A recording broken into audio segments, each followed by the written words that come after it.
deadly riots over the government's plan to avoid defaulting on its loans. Is that the unemployment keeps rising, and it has to keep rising just because you have an excess supply of goods, which is this is all borrowed money that our and that kids debt is owned by banks in other countries. It's been about $1 trillion Been in over bonds. Including right here at home. In the form of a convenient personal loan.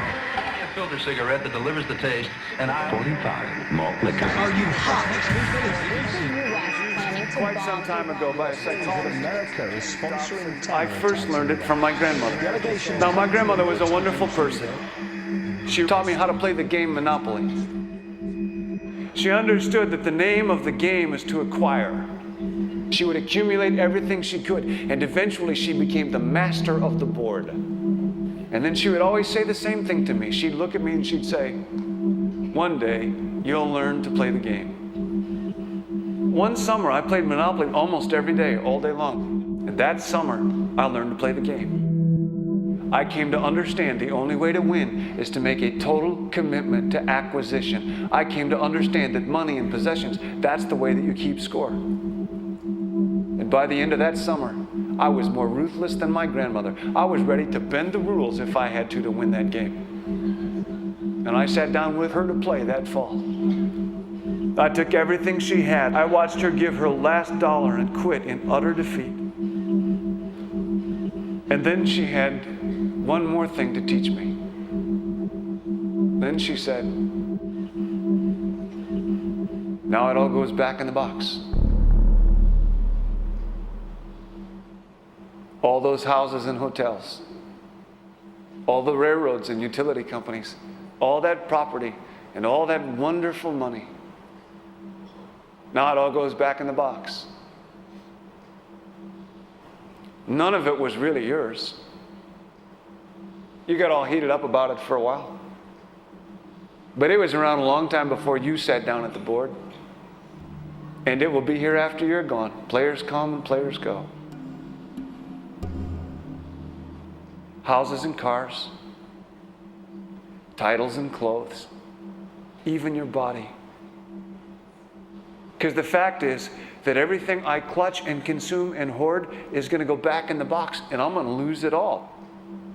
You have to ask yourself, when you finally get the ultimate promotion, when you've made the ultimate purchase, when you buy the ultimate home, when you have stored up financial security and climbed the ladder of success to the highest rung you can possibly climb it, and the thrill wears off, and it will wear off, then what? How far do you have to walk down that road before you see where it leads? Surely you understand, it'll never be enough. So you have to ask yourself the question, what matters?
was a young man growing up in New York City, I refused to pledge allegiance to the flag.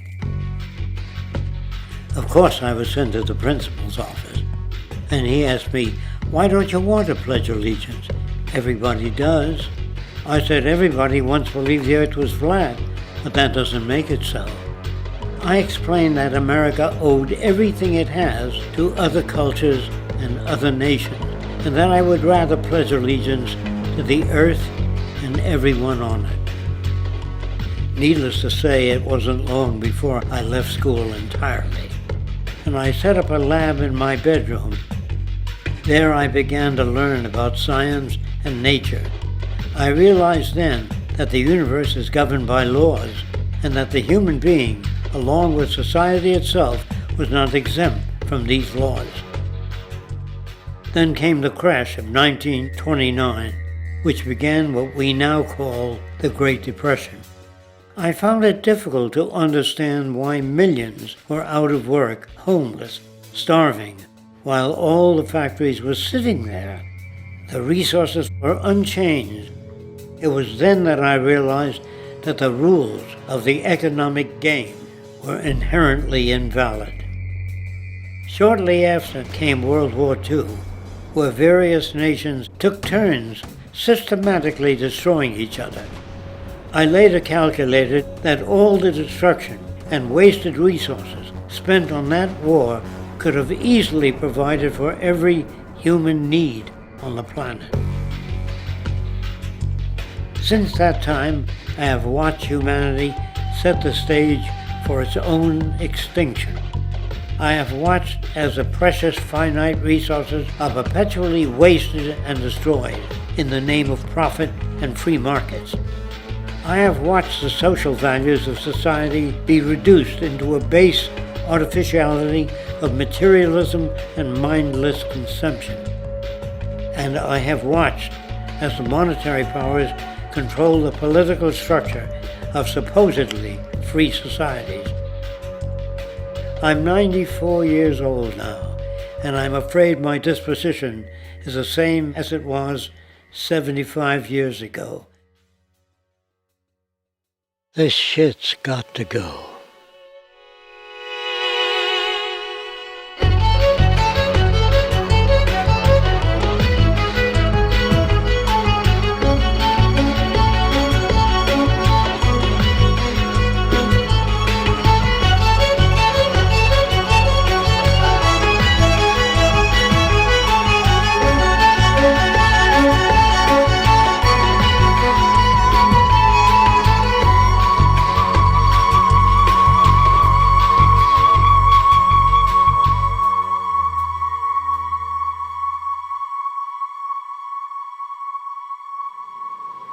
So you're a scientist, and somewhere along the way, hammered into your head is the inevitable nature versus nurture, and that's at least up there with Coke versus Pepsi or Greeks versus Trojans. So nature versus nurture, this by now utterly oversimplifying view of where influences on how a cell deals with an energy crisis, up to what makes us who we are on the most individualistic levels of personality. And what you've got is this complete false dichotomy built around nature as deterministic. At the very bottom of all the causality of life is DNA and the code of codes and the Holy Grail, and everything is driven by it. And at the other end, a much more social science perspective, which is we are social organisms, and biology is for slime molds. Humans are free of biology, and obviously both views are nonsense. What you see instead is it is virtually impossible to understand how biology works outside the context of environment. One of the most crazy-making yet widespread and potentially dangerous notions is, oh, that behavior is genetic. Now, what does that mean? It means all sorts of subtle stuff if you sort of know modern biology, but for most people out there, what it winds up meaning is a deterministic view of life, one rooted in biology and genetics, genes equal things that can't be changed. Genes equal things that are inevitable and that you might as well not waste resources trying to fix, might as well not put societal energies into trying to improve because it's inevitable, it's unchangeable. And that is sheer nonsense.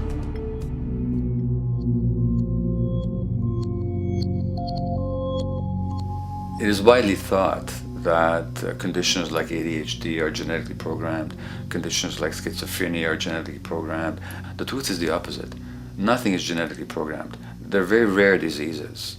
I mean, a small handful, extremely sparsely represented in the population, that are truly genetically determined.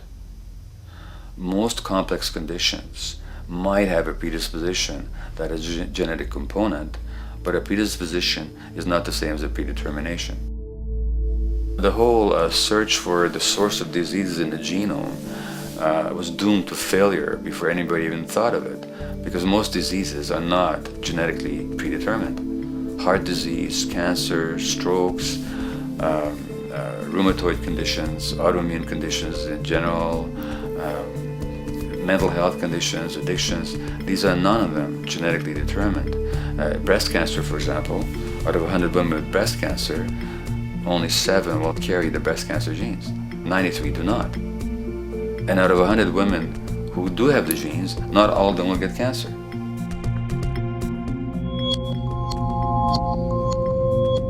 Genes are not just things that make us behave in a particular way regardless of our environment. Genes give us different ways of responding to our environment. In fact, it looks as if some of the early childhood influences of a kind of child rearing affect gene expression, actually turning on and off different genes to put you on a different developmental track, which may suit the kind of world you've got to deal with. So, for example, a study done in Montreal with suicide victims looked at autopsies of the brains of these people. And it turned out that if a suicide victim, these are usually young adults, had been abused as children, the abuse actually caused a genetic change in the brain that was absent in the brains of people who had not been abused. That's an epigenetic effect. Epi means on top of, so that the epigenetic influence is what happens environmentally to either activate or deactivate certain genes. In New Zealand, there's a study that was done in a town called Dunedin, in which a few thousand individuals were studied from birth up to into their 20s. What they found was that they could identify a genetic mutation, an abnormal gene, which did have some relation to the predisposition to commit violence, but only if the individual had also been subjected to severe child abuse. In other words, a child with this abnormal gene would be no more likely to be violent than anybody else, and in fact they actually had a lower rate of violence than people with normal genes, as long as they weren't abused as children. Great additional example of the ways in which genes are not be-all, end-all. Fancy technique where you can take a specific gene out of a mouse, that mouse and its descendants will not have that gene, you have knocked out that gene. So there's this one gene that codes for a protein that has something to do with learning and memory, and this fabulous demonstration, knock out that gene and you have a mouse that doesn't learn as well. Ooh, a genetic basis for intelligence.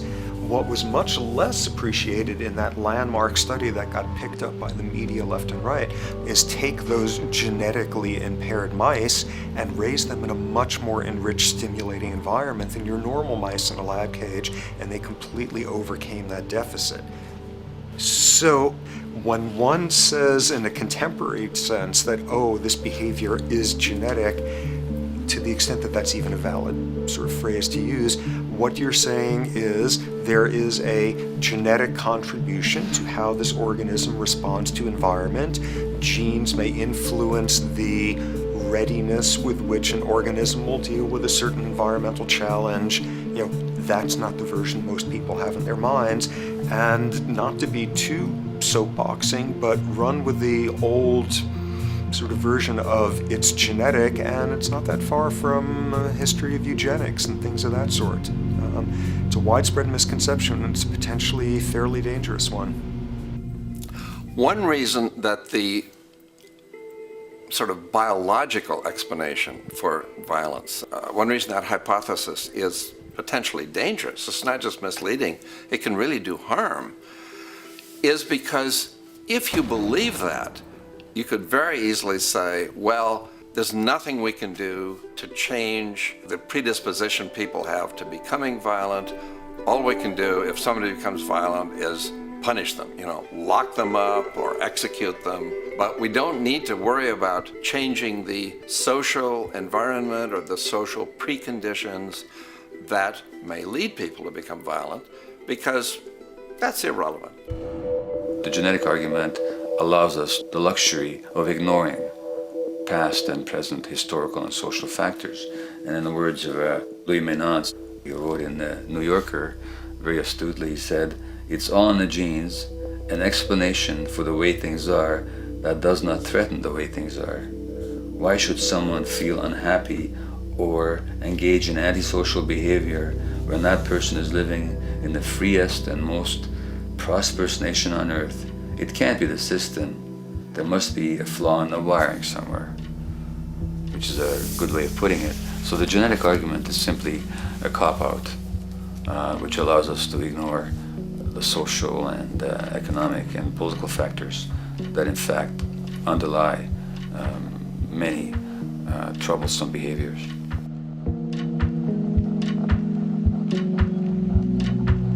Addictions are usually considered to be a drug-related issue, but looking at it more broadly, I define addiction as any behavior that is associated with craving, with temporary relief, and with long-term negative consequences, along with an impairment of control over it, so that the person wishes to give it up or promises to do so, but can't follow through. And when you understand that, then you can see that there are many more addictions than simply those related to drugs. So there's workaholism, there's addiction to shopping, to the internet, to video games. There's the addiction to power. People have power, but they want more and more and more. Nothing is ever enough for them. Acquisition, corporations that must own more and more. The addiction to oil, or at least to the wealth and to the products made accessible to us by oil. Look at the negative consequences on the environment. We're destroying the very earth that we inhabit for the sake of that addiction. Now, these addictions are far more devastating in their social consequences than the cocaine or heroin habits of my downtown East Side patients. Yet they're rewarded and considered to be respectable. The tobacco company executive that shows a higher profit will get a much bigger reward. He doesn't face any negative consequences legally or otherwise. In fact, he's a respected member of the board of several other corporations. But tobacco smoke-related diseases kill 5.5 million people around the world every year. In the United States, they kill 400,000 people a year. And these people are addicted to what? To profit. To such a degree are they addicted that they're actually in denial about the impact of their activities, which is typical for addicts, is denial. And that's a respectable one. It's respectable to be addicted to profit no matter what the cost. So what is acceptable and what is respectable is a highly arbitrary phenomenon in our society. And it seems like the greater the harm, the more respectable the addiction.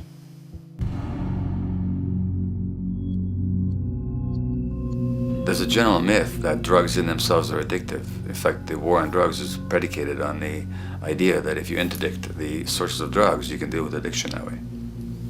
Now, if we understand addiction in a broader sense, we see that nothing in itself is addictive. No substance, no drug is by itself addictive, and no behavior is by itself addictive. Many people can go shopping without becoming shopaholics. Not everybody becomes a food addict. Not everyone who drinks a glass of wine becomes an alcoholic. So the real issue is what makes people susceptible, because it's the combination of a susceptible individual and the potentially addictive substance or behavior that actually then makes for full flowering of addiction. In short, It's not the drug that's addictive, it's the question of the susceptibility of the individual to being addicted to a particular substance or behavior. If we wish to understand what then makes some people susceptible, we actually have to look at their life experience. The old idea, although it's old, but it's still broadly held, that addictions are due to some genetic cause is simply scientifically untenable. What the case is actually is that certain life experiences make people susceptible. Life experiences that not only shape the person's personality and psychological needs, but also their very brains in certain ways. And that process begins in utero.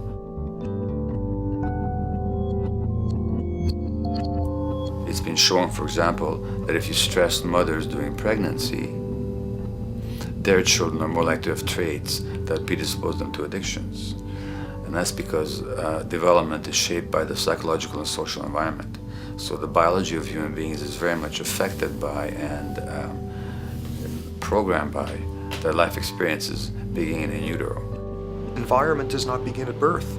Environment begins as soon as you have an environment. As soon as you are a fetus, you are subject to whatever information is coming through mom's circulations, hormones, levels of nutrients. Great landmark example of this, something called the Dutch hunger winter.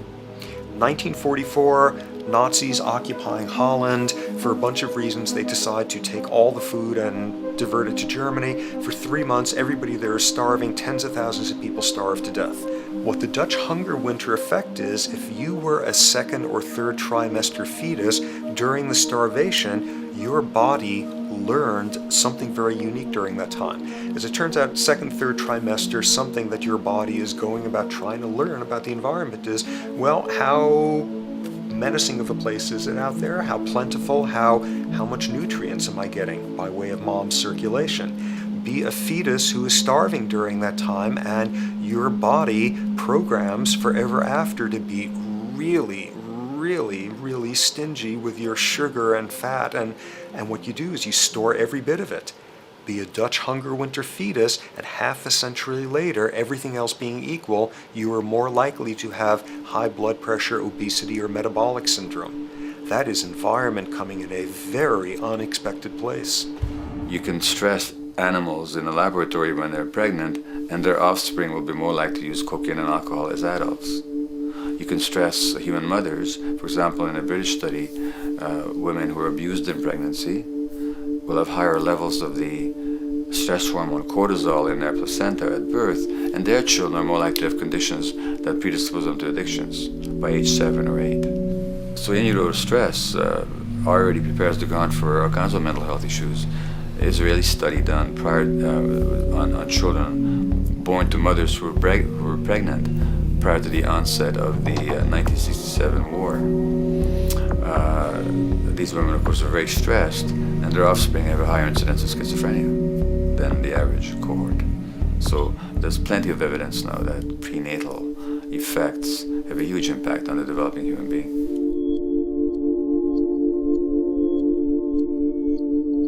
The point about human development, and specifically human brain development, is that it occurs mostly under the impact of the environment and mostly after birth. Now, if you compare us to a horse, which can run on the first day of life, we see that we are very undeveloped. We can't muster that much neurological coordination, balance, muscle strength, visual acuity until a year and a half, 2 years. And that's because the brain development that in the horse happens in the safety of the womb, in a human being has to happen after birth. And that has to do with simple evolutionary logic. As the head gets larger, which is what makes us into human beings, the burgeoning of the forebrain is what creates the human species, actually. At the same time, we walk on 2 legs, so our pelvis narrows to accommodate that. So now we have a narrower pelvis, a larger head. Bingo, we have to be born prematurely. And that means that the brain development that in other animals occurs in utero, in us, occurs after birth. And much of that under the impact of the environment. And the concept of neural Darwinism simply means that the circuits that get the appropriate input from the environment will develop optimally, and the ones that don't will either not develop optimally or perhaps not at all. If you take a child with perfectly good eyes at birth and you put him in a dark room for 5 years, he'll be blind thereafter for the rest of his life, because The circuits of vision require light waves for their development, and without that, even the rudimentary circuits present and active at birth will atrophy and die, and new ones will not develop. There's a significant way in which early experiences shape adult behavior, and even and especially early experiences for which there's no recall memory. It turns out that there are two kinds of memory. There is explicit memory, which is recall. This is when you can call back facts, details, episodes, circumstances. But the structure in the brain, which is called the hippocampus, which encodes recall memory, it doesn't even begin to develop fully until a year and a half, and it's not fully developed till much later, which is why hardly anybody has any recall memory prior to 18 months. But there's another kind of memory, which is called implicit memory, which is in fact an emotional memory, where the emotional impact and the interpretation that the child makes of those emotional experiences is ingrained in the brain in the form of nerve circuits ready to fire without specific recall. So to give you a clear example, people who are adopted have a lifelong sense of rejection very often. They can't recall the adoption, they can't recall the separation from birth mother because there's nothing there to recall with. But the emotional memory of separation and rejection is deeply embedded in their brains. Hence, they're much more likely to experience a sense of rejection and a great emotional upset when they perceive themselves as being rejected than other people. That's not unique to people who are adopted, but it's particularly strong in them because of this function of implicit memory. People who are addicted, given that they, according to all the research literature, certainly in my experience, the hardcore addicts virtually were all significantly abused as children or suffered severe emotional loss. Their emotional or implicit memories are those of a world that's not safe and not helpful, caregivers who are not to be trusted, and relationships that are not safe enough to open up to vulnerably. And hence their responses tend to be to keep themselves separate from really intimate relationships, not to trust caregivers, doctors and other people who are trying to help them, and generally see the world as an unsafe place. And that's strictly a function of implicit memory, which sometimes has to do with incidents they don't even recall.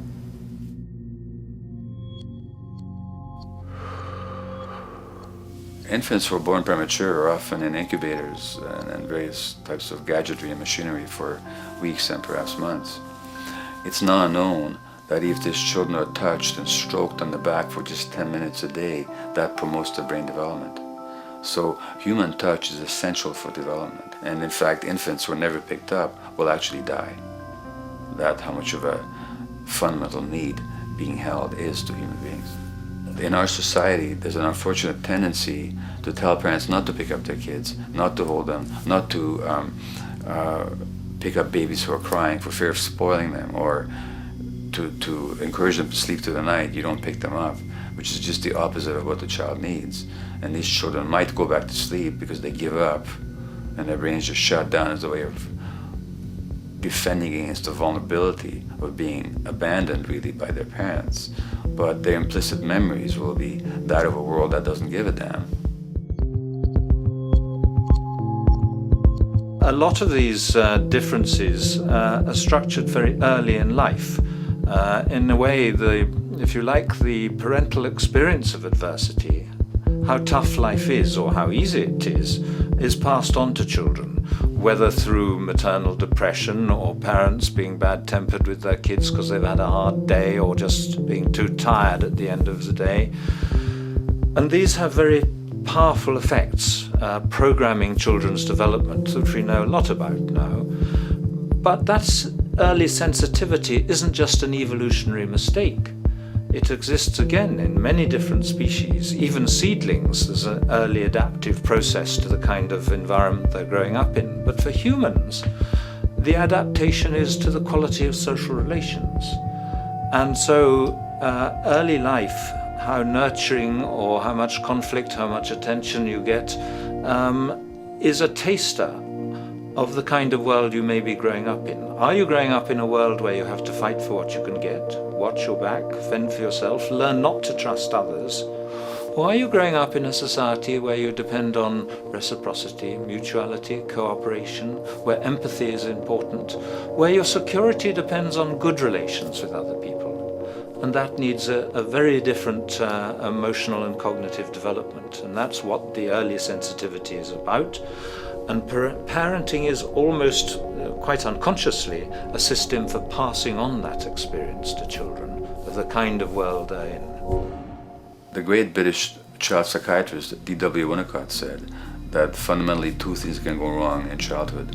One is when things happen that shouldn't happen, and then things that should happen but don't. And the first category is the traumatic and abusive and abandonment experiences of my downtown East Side patients and of many addicts. That's what shouldn't happen but did. But then there is the non-stressed, attuned, non-distracted attention of the parent that every child needs, that very often children don't get. They're not abused, they're not neglected, and they're not traumatized. But what should happen, the presence of the emotionally available, nurturing parent, just is not available to them because of the stresses in our society and the parenting environment. And the psychologist Alan Shore calls that proximal abandonment, when the parent is physically present, but emotionally absent. I have spent, roughly the last 40 years of my life working with the most violent people our society produces, murderers, rapists, and so on, in an attempt to understand what causes this violence. I discovered that the most violent of the criminals in our prisons had themselves been victims of a degree of child abuse that was beyond the scale of what I ever thought of applying the term child abuse to. I had no idea of the depth of the depravity with which children in our society are all too often treated. The most violent people I saw were themselves the survivors of their own attempted murder, often at the hands of their parents or other people in their social environment, or were the survivors of family members who'd been killed, their closest family members, by other people. The Buddha argued that everything depends on everything else. He says the one contains the many and the many contains the one. That you can't understand anything in isolation from its environment. The leaf contains the sun, the sky, and the earth, obviously. This has not been shown to be true, of course, all around, and specifically when it comes to human development. The modern scientific term for it is the biopsychosocial nature of human development, which says that the biology of human beings depends very much on their interaction with the social and psychological environment. And specifically, the psychiatrist and researcher Daniel Siegel at the University of California, Los Angeles, UCLA, has coined the phrase interpersonal neurobiology, which means to say that the way that our nervous system functions depends very much on our personal relationships. In the first place with the parenting caregivers, and in the second place with other important attachment figures in our lives, and in the third place with our entire culture. So that you can't separate the neurological functioning of a human being from the environment in which he or she grew up in and continues to exist in. And this is true throughout the life cycle. It's particularly true when you're dependent and helpless and your brain is developing, but it's true even in adults and even at the end of life. Human beings have lived in almost every kind of society, from the most egalitarian, hunting and gathering societies seem to have been very egalitarian, for instance, based on food sharing, gift exchange. Small bands of people living predominantly off of foraging, but a little bit of hunting. Predominantly among people you have at the least known your entire life, if not surrounded by third cousins or closer, in a world in which there is a great deal of fluidity between different groups, in a world in which there is not a whole lot in terms of material culture. This is how humans have spent most of their hominid history. And no surprise, that makes for a very different world. One of the things you get as a result of that is far less violence. Organized group violence is not something that occurred at that time of human history, and it seems quite clear. So where did we go wrong? Violence is not universal. It's not symmetrically distributed throughout the human race. There is a huge variation in the amount of violence in different societies. There are some societies that have virtually no violence. There are others that destroy themselves. Some of the Anabaptist religious groups that are complete strict pacifists, like the Amish, the Mennonites, the Hutterites. Among some of these groups, the Hutterites, there are no recorded cases of homicide. During our major wars, like World War II, where people were being drafted, they would refuse to serve in the military. They would go to prison rather than serve in the military.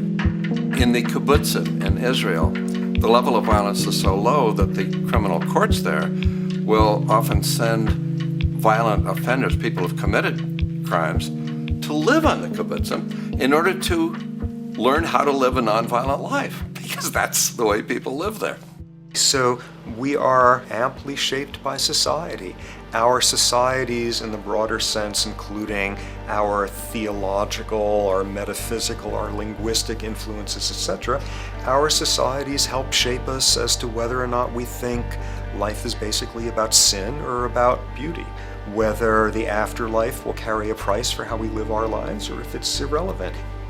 In a broad sort of way, different large societies could be termed as individualistic or collectivist, and you get very different people and different mindsets, and I suspect different brains coming along with that. We in America are in one of the most individualistic of societies, and capitalism being a system that allows you to go higher and higher up a potential pyramid, and the deal is it comes with fewer and fewer safety nets. By definition, the more stratified a society is, the fewer people you have as peers, the fewer people with whom you have symmetrical, reciprocal relationships, and instead all you have are differing spots and endless hierarchies.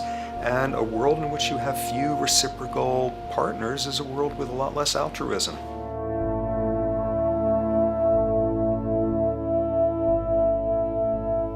Alright, so this brings us to a total impossible juncture, which is to try to make sense in perspective of science as to what the nature is of human nature.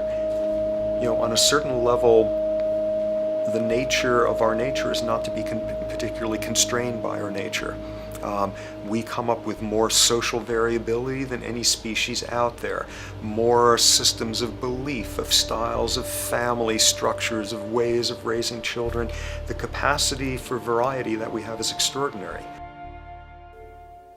In a society which is predicated on competition and really very often the ruthless exploitation of one human being by another, the profiteering of other people's problems, and very often the creation of problems for the purpose of profiteering, the ruling ideology will very often justify that behavior by appeals to some fundamental and unalterable human nature. So the myth in our society is that people are competitive by nature, and that they're individualistic, and that they're selfish. The real reality is quite the opposite. We have certain human needs. The only way that you can talk about human nature concretely is by recognizing that there's certain human needs. We have a human need for companionship and for close contact, to be loved, to be attached to be accepted, to be seen, to be received for who we are. If those needs are met, we develop into people who are compassionate and cooperative and who have empathy for other people. So the opposite that we often see in our society is in fact the distortion of human nature, precisely because so few people have their needs met. So yes, you can talk about a human nature, but only in a sense of basic human needs that are instinctively evoked, or I should say certain human needs that lead to certain traits if they are met, and a different set of traits if they're denied. So, when we recognize the fact that the human organism, which has a great deal of adaptive flexibility, allowing us to survive in many different conditions, is also rigidly programmed for certain environmental requirements or human needs, a social imperative begins to emerge. Just as our bodies require physical nutrients, the human brain demands positive forms of environmental stimulus at all stages of development, while also needing to be protected from other negative forms of stimulus. And if things that should happen do not, or if things that shouldn't happen do, it is now apparent that the door can be opened for not only a cascade of mental and physical diseases, but many detrimental human behaviors as well. So as we turn our perspective now outward and take account for the state of affairs today, we must ask the question, is the condition we have created in the modern world actually supporting our health? Is the bedrock of our socioeconomic system acting as a positive force for human and social development and progress? Or is the foundational gravitation of our society actually going against the core evolutionary requirements needed to create and maintain our personal and social well-being?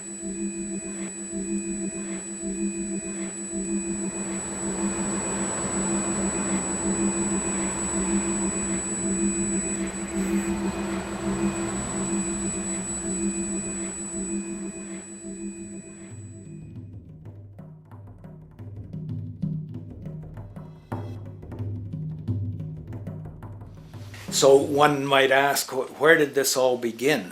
What we have today, really a world in a state of cumulative collapse.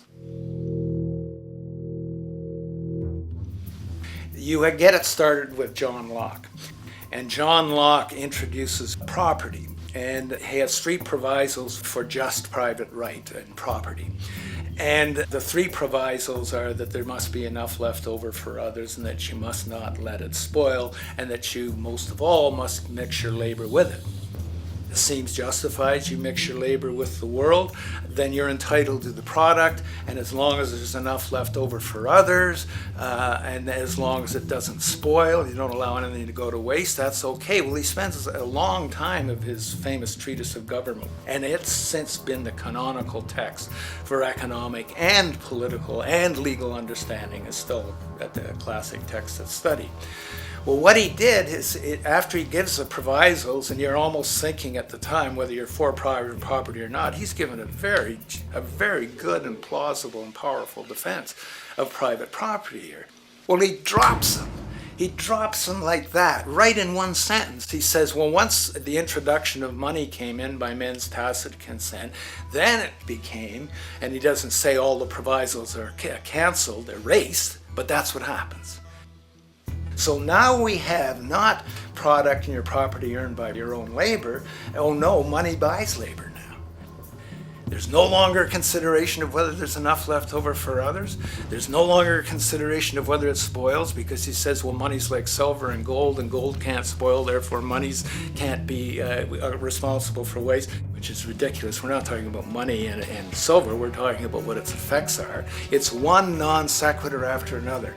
Just the most startling logical legerdemain that he gets away with here.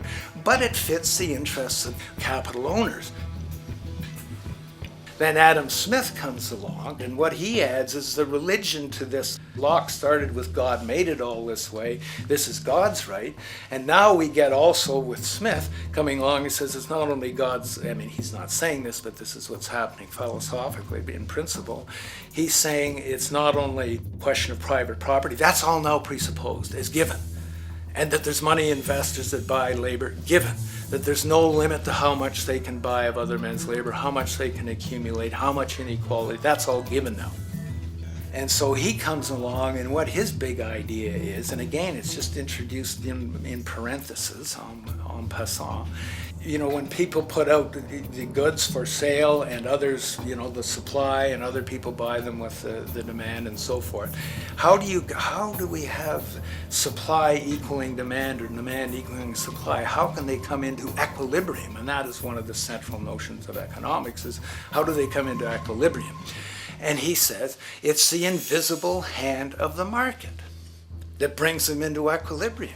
So now we have God is actually immanent. He just didn't give the rights to property and how, all its wherewithal and its natural rights of doing all that Locke said. Now we have the system itself as God. In fact, Smith says, when he talks, and you'll never find this quoted, you'll have to read the whole of the Inquiry into the Wealth of Nations. He says, the scantiness of subsistence sets limits to the reproduction of the poor, and that nature can deal with this in no other way than elimination of their children. So he anticipated evolutionary theory in the worst sense. This is well before Darwin. And so he called them the race of laborers. So you can see there was inherent racism built in here. There was an inherent acceptance, life blindness to kill innumerable children. And he thought, well, that's the invisible hand making supply meet demand and demand meet supply. So see how wise God is. So you can see a lot of the really virulent, life-destructive, eco-genocidal things that are going on now have, in a way, a thought gene back in Smith too. When we reflect on the original concept of the so-called free market capitalist system, as initiated by early economic philosophers such as Adam Smith, we see that the original intent of a market was based around real, tangible, life-supporting goods for trade. Adam Smith never fathomed that the most profitable economic sector on the planet would eventually be in the arena of financial trading, or so-called investment, where money itself is simply gained by the movement of other money in an arbitrary game which holds zero productive merit to society. Yet, regardless of Smith's intent, the door for such seemingly anomalous advents was left wide open by one fundamental tenet of this theory. Money is treated as a commodity in and of itself. Today, in every economy of the world, regardless of the social system they claim, money is pursued for the sake of money and nothing else. The underlying idea, which was mysteriously qualified by Adam Smith with his religious declaration of the invisible hand, is that the narrow, self-interested pursuit of this fictional commodity will somehow magically manifest human and social well-being and progress. The reality is that the monetary incentive interest, or what some have termed the money sequence of value, has now completely decoupled from the foundational life interest, which could be termed the life sequence of value. What has happened is that there's a complete confusion in economic doctrine between those two sequences. They think that the money sequence of value delivers the life sequence of value, and that's why they say if more goods are sold, if GDPs rise and so forth, therefore there'll be more well-being, enhanced well-being. We take the GDP to be basically our indicator of social health. Well, there you see the confusion. It's talking about money sequences of value, that is all the receipts, all the revenues that are derived from selling goods, and they're confusing that with life reproduction, so that you have built right into this thing from the beginning is a complete conflation of the money and life sequences of value. So we're dealing with a kind of structured delusion that becomes more and more deadly as the money sequence decouples from producing anything at all. So it's a system disorder, and the system disorder seems to be fatal.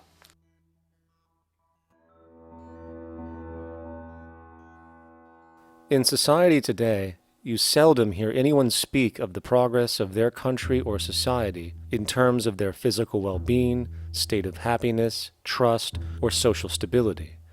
Rather, the measures are presented to us through economic abstractions. We have the gross domestic product, the consumer price index, the value of the stock market, rates of inflation, and so on. But does this tell us anything of real value as to the quality of people's lives? No, all these measures have to do with the money sequence itself and nothing more. For example, the gross domestic product of a country is a measure of the value of goods and services sold. This measure is claimed to correlate to the standard of living of a country's people. In the United States, healthcare accounted for over 17% of GDP in 2009, amounting to over $2.5 trillion spent. hence creating a positive effect on this economic measure. And based on this logic, it would be even better for the U.S. economy if healthcare services increased more so, perhaps to $3 trillion or $5 trillion, since that would create more growth, more jobs, and hence boasted by economists as a rise in their country's standard of living. But wait a minute, what do healthcare services actually represent? Well, sick and dying people. That's right, the more unhealthy people there are in America, the better the economy. Now, that is not an exaggeration or a cynical perspective. In fact, if we step back far enough, you will realize that the GDP not only doesn't reflect real public or social health on any tangible level, it is, in fact, mostly a measure of industrial inefficiency and social degradation. And the more you see it rise, the worse things are becoming with respect to personal, social, and environmental integrity. You have to create problems to create profit. There is no profit under the current paradigm in saving lives, putting balance on this planet, having justice and peace or anything else. There's just no profit there. There's an old saying, pass a law, create a business. Whether you're creating a business for a lawyer or whatever. So, crime does create business, just like destruction creates business in Haiti. We have now roughly 2 million people incarcerated in this country, and of those, many of them are in prisons run by private corporations, Corrections Corporation of America, Wackenhut, who trade their stock on Wall Street based upon how many people are in jail. Now that's sickness, but that is a reflection of what this economic paradigm calls for. So what exactly does this economic paradigm call for? What is it that keeps our economic system going? Consumption. Or more accurately, cyclical consumption. When we break down the foundation of classic market economics, we are left with a pattern of monetary exchange that simply cannot be allowed to stop or even substantially slowed, if the society as we know it is to remain operational. There are three main actors on the economic stage: the employee, the employer, and the consumer. The employee sells labor to the employer for income. The employer sells its production services and hence goods to the consumer for income. And the consumer, of course, is simply another role of the employer and employee, spending back into the system to enable the cyclical consumption to continue. In other words, the global market system is based on the assumption that there will always be enough product demand in society to move enough money around at a rate which can keep the consumption process going. And the faster the rate of consumption, the more so-called economic growth is assumed, and so the machine goes. But hold on, I thought an economy was meant to, economize? Doesn't the very term have to do with preservation and efficiency and a reduction of waste? So how does our system, which demands consumption and the more the better, efficiently preserve or economize at all? Well, it doesn't. The intent of the market system is, in fact, the exact opposite of what a real economy is supposed to do, which is efficiently and conservatively orient the materials for production and distribution of life-supporting goods. We live on a finite planet with finite resources, where, for example, the oil we utilize took millions of years to develop, where the minerals we use took billions of years to develop. So, having a system that deliberately promotes the acceleration of consumption for the sake of so-called economic growth is pure ecocidal insanity. Absence of waste, that's what efficiency is. Absence of waste. This system is more wasteful than all the other existing systems in the history of the planet. Every level of life organization and life system is in a state of crisis and challenge and decay or collapse. No peer-reviewed journal in the last 30 years will tell you anything different. That is that every life system is in decline, as well as social programs, as well as our water access. Try to name any means of life that isn't threatened and in danger. You can't. There really isn't one, and that's very, very despairing. But we haven't even figured out the causal mechanism. We don't want to face the causal mechanism. We just want to go on, that's what insanity is, where you keep doing the same thing over and over again, though it clearly doesn't work. So you're really dealing with not an economic system, but I would go so far as to say an anti-economic system. There's an old saying that the competitive market model seeks to create the best possible goods at the lowest possible prices. This statement is essentially the incentive concept, which justifies market competition based on the assumption that the result is the production of higher quality goods. If I was going to build myself a table from scratch, I would naturally build it out of the best, most durable materials possible, right? With the intent for it to last as long as possible. Why would I want to make something poor, knowing I would have to eventually do it again and expend more materials and more energy? Well, as rational as that may seem in the physical world, when it comes to the market world, it is not only explicitly irrational, it is not even an option. It is technically impossible to produce the best of anything if a company is to maintain a competitive edge and hence remain affordable to the consumer. Literally everything created and set for sale in the global economy is immediately inferior the moment it is produced, for it is a mathematical impossibility to make the most scientifically advanced, efficient, and strategically sustainable products. This is due to the fact that the market system requires that cost efficiency, or the need to reduce expenses, exist at every stage of production, from the cost of labor to the cost of materials and packaging, and so on.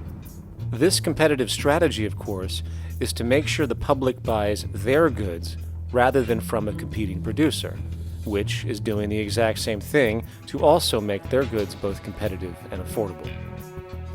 This immutably wasteful consequence of the system could be termed intrinsic obsolescence. However, this is only one part of a larger problem. A fundamental governing principle of market economics, one that you will not find in any textbook, by the way, is the following. Nothing produced can be allowed to maintain a lifespan longer than what can be endured in order to continue cyclical consumption.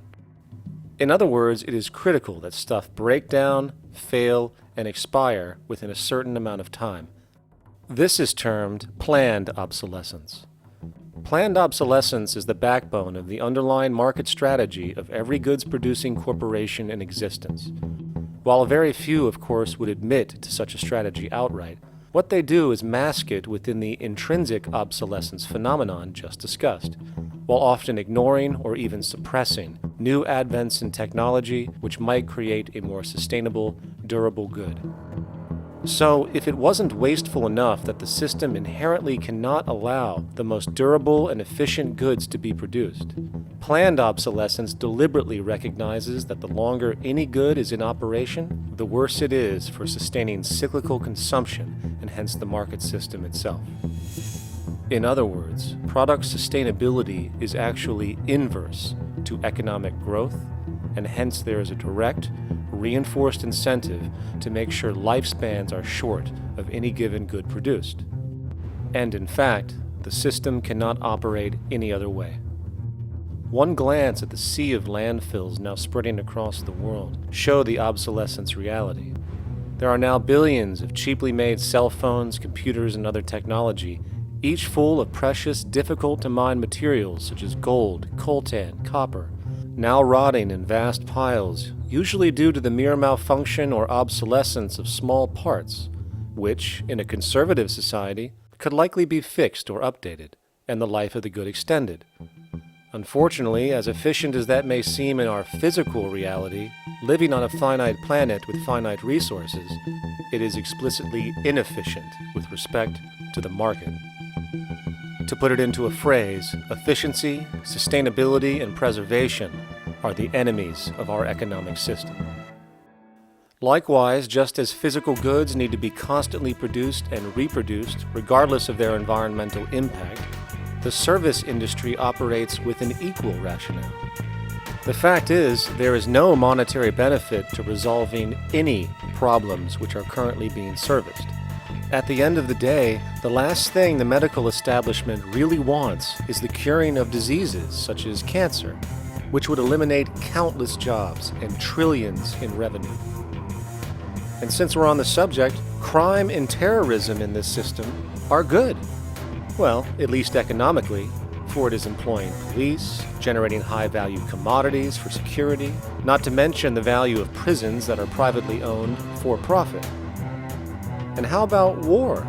The war industry in America is a huge driver of GDP, one of the most profitable industries, producing weapons of death and destruction. The favorite game of this industry is to blow things up and then go and rebuild them for profit. We saw this with the windfall billion-dollar contracts made from the Iraq War. The bottom line is that socially negative attributes of society have become positively rewarded ventures for industry, and any interest in problem resolution or environmental sustainability and conservation is intrinsically counter to economic sustainability. And this is why, every time you see the GDP rise in any country, you are witnessing an increase in necessity, whether real or contrived. And by definition, a necessity is rooted in inefficiency. Hence, increased necessity means increased inefficiency. The American dream is based on rampant consumerism. It is based upon the fact that mainstream media, and especially commercial advertising, all corporations who need this infinite growth have convinced us or brainwashed most people in America, and hence the world, that we have to have X number of material possessions and the possibility of gaining infinitely more material possessions in order to be happy. That's just not true. So why do people continue to buy in this way, which is ultimately eco-genocidal in its systemic effects cumulatively? And it just is classical operant conditioning. You simply put inputs of conditioning into the organism, and you have outputs of desired behaviors or goals or objectives. And it has all the resources of technology. And they boast about how they get into the minds of infants. What they hear is already making them conditioned to the brand. Then you see, well, that's how people have been such fools. In a way, they've been taught to be fools. It's a value system disorder. You know, if there is any testament to the plasticity of the human mind, if there is any proof to how malleable human thought is and how easily conditioned and guided people can become based on the nature of their environmental stimulus and what it reinforces, the world of commercial advertising is the proof. You have to stand in awe at the level of brainwashing, where these programmed robots known as consumers wander the landscape only to walk into a store and spend, say, $4,000 on a handbag that likely costs $10 to make in a sweatshop overseas, only for the brand status it supposedly represents in the culture. Or perhaps the ancient communal traditions which increase trust and cohesiveness in society, which have now been hijacked by acquisitive, materialistic values, where now annually we exchange useless crap a few times a year. And we might wonder why so many today have a compulsion to shopping and acquisition, when it is clear that they have been conditioned from childhood to expect material goods as a sign of their status with friends and family. The fact is, the foundation of any society are the values that support its operation, and our society, as it exists, can only operate if our values support the conspicuous consumption it requires to continue the market system. 75 years ago, consumption in America and much of the First World was half of what we see today per person. Today's new consumer culture has been manufactured and imposed due to the very real need for higher and higher levels of consumption. And this is why most corporations now spend more money on advertising than the actual process of product creation itself. They work diligently to create a false need for you to fill, and it happens to work. You know, economists are in fact not economists at all. They're propagandists of money value, and you'll find that all their models basically get down to token exchanges that are to the profit of one side or both sides or whatever, but they're completely disconnected from the actually existing world of reproduction. In Ohio, an old man failed to pay his electric bill. You may be familiar with the case. And the electric company turned off the electricity and he died. The reason they turned it off was because it wouldn't have been profitable for them to keep it on because he didn't pay his bill. Do you believe that was right? The responsibility really lies not on the electric company for turning it off, but on those of this man's neighbors and friends and associates who are not charitable enough to enable him as an individual to meet the electric bill. Did I hear that right? Did he just say the death of a man caused by not having money was the responsibility of other people, or in effect, charity? Well then, I guess we're going to need a whole lot of infomercials, little miserable coin slot donations for bodega counters, and a bunch of pickle jars for the billion people now starving to death on this planet because of the very system Milton Friedman promotes. Whether you are dealing with the philosophies of Milton Friedman, F.A. Hayek, John Maynard Keynes, Ludwig von Mises, or any other major market economist, the basis of rationale rarely leaves the money sequence. It is like a religion. Consumption analysis, stabilization policies, deficit spending, aggregate demand. It exists as a never-ending, self-referring, self-rationalizing circle of discourse where universal human need, natural resources, or any form of physical life-supporting efficiency is ruled out by default and replaced by the singular notion that humans seeking advantage over each other for money alone, motivated by their own narrow self-interest, will magically create a sustainable, healthy, balanced society. There is no life coordinate in this whole theory, this whole doctrine. What are they doing? What are they doing? What they're doing is tracking money sequences. That's all it is tracking money sequences, presupposing everything that matters. One, that there's no life coordinates. Wow, no life coordinates. Two, that all the agents are self-maximizing preference seekers. That is, they think of nothing other than themselves and what they can get most for themselves. That's the notion, that's the ruling notion of rationality. Self-maximizing choice. And the only thing that they're interested in self-maximizing is money or commodities. Well, where does social relations come in? It doesn't, except in the exchange to self-maximize.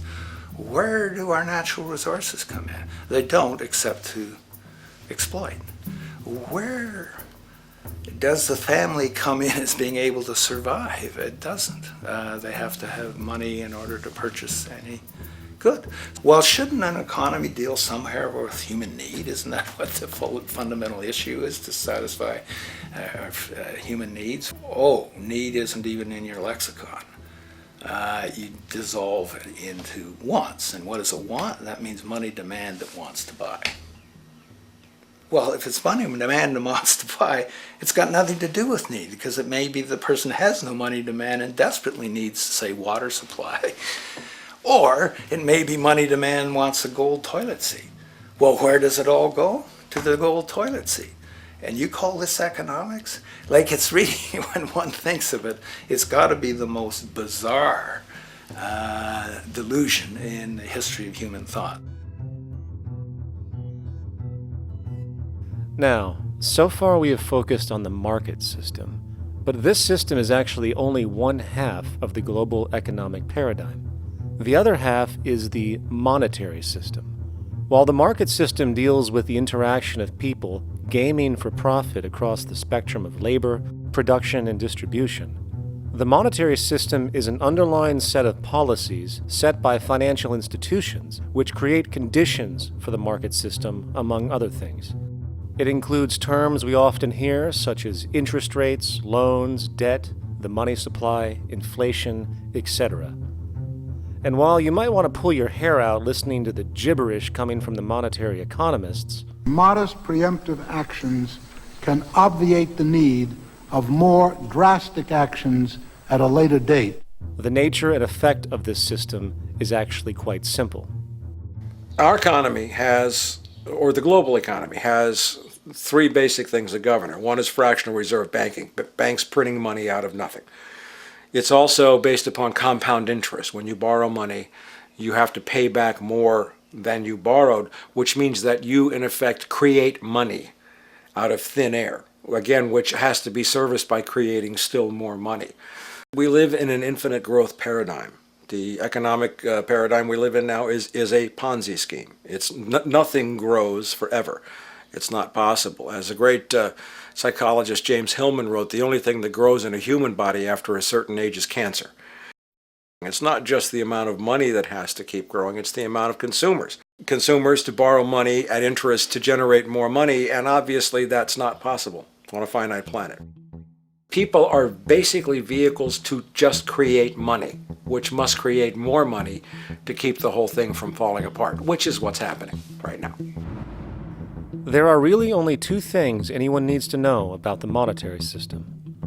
1. All money is created out of debt. Money is monetized debt, whether it materialized from treasury bonds, home loan contracts, or credit cards. In other words, if all outstanding debt was to be repaid right now, there would not be $1 in circulation. And 2, interest is charged on virtually all loans made, and the money needed to pay back this interest does not exist in the money supply outright. Only the principal is created by the loans, and the principal is the money supply. So, if all this debt was to be repaid right now, not only would there not be $1 left in circulation, there would also be a gigantic amount of money owed that is literally impossible to pay back, for it does not exist. The consequence of all of this is that two things are inevitable: inflation and bankruptcy. As far as inflation, this can be seen as an historical trend in virtually every country today, and easily tied to its cause, which is the perpetual increase of the money supply, which is required to cover the interest charges and keep the system going. As far as bankruptcy, it comes in the form of debt collapse. This collapse will inevitably occur with a person, a business, or a country, and typically happens when the interest payments are no longer possible to make. But there is a bright side to all of this. Well, at least in terms of the market system, because debt creates pressure. Debt creates wage slaves. A person in debt is much more likely to take a low wage than a person who isn't, hence becoming a cheap commodity.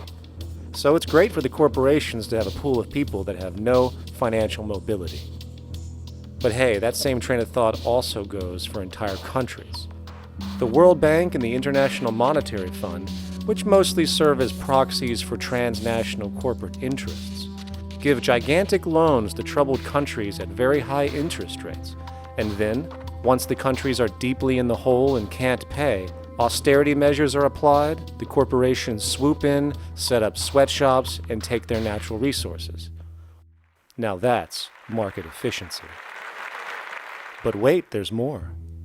You see, there's this unique hybrid of the monetary and market system called the stock market, which rather than, actually produce anything real, they just buy and sell money itself. And when it comes to debt, you know what they do? That's right, they trade it. They actually buy and sell debt for profit, from credit default swaps and collateralized debt obligations for consumer debt, to complex derivative schemes used to mask the debt of entire countries, such as the collusion of investment bank Goldman Sachs in Greece, which nearly collapsed the entire European economy. So when it comes to the stock market and Wall Street, we have an entirely new level of insanity born out of the money sequence of value. All you need to know about markets was written in an editorial in the Wall Street Journal a couple of years ago. It was called Lessons of the Brain-Damaged Investor. And in this editorial, they explain why people with slight brain damage do better as investors than people with normal brain functionality. Why? Because the slightly brain-damaged person has no empathy. And that's the key. If you don't have any empathy, you do well as an investor. And so Wall Street breeds people who have no empathy to go in there and to make decisions and make trades that they have no compunction about and no thought whatsoever as to what they're doing might affect their fellow human being. So they breed these robots, these people who have no souls. And since they don't even want to pay these people anymore, they're now breeding robots, real algorithmic traders. Goldman Sachs and the high-frequency trading scandal. They put a computer next to the exchange, the New York Stock Exchange. This computer, this co-located computer, as they call it, it front-runs all the trades on the exchange, and it hits the exchange with volumes of orders in ways that scalp pennies and nickels away from the exchange. It's like they're siphoning money all day long. They went one quarter last year, 30 or 60 straight days without a single down day and made millions of dollars every single day. Is that because, well, that's statistically impossible. When I worked on Wall Street, the way it works is everyone kicks upstairs the bribes. The brokers bribe to the office manager bribes to the regional sales manager bribes to the national sales manager. It's a common understanding. At Christmas, who gets the biggest bonus at Christmas in an average brokerage office? The compliance officer. The compliance officer sits there all day long. He's supposed to be making sure you don't violate any of the margin rules and you're complying with the law. Of course, yeah, to the extent that you can bribe the compliance officer, yeah, that's right, you are complying with the law. So how does fraud has become the system? It's no longer a byproduct. It is the system. You know, it's like that old Woody Allen joke. He says, "Doctor, my brother thinks he's a chicken." And the doctor says, "Take a pill, and that should cure the problem." And he says, "No, doctor, you don't understand. We need the eggs."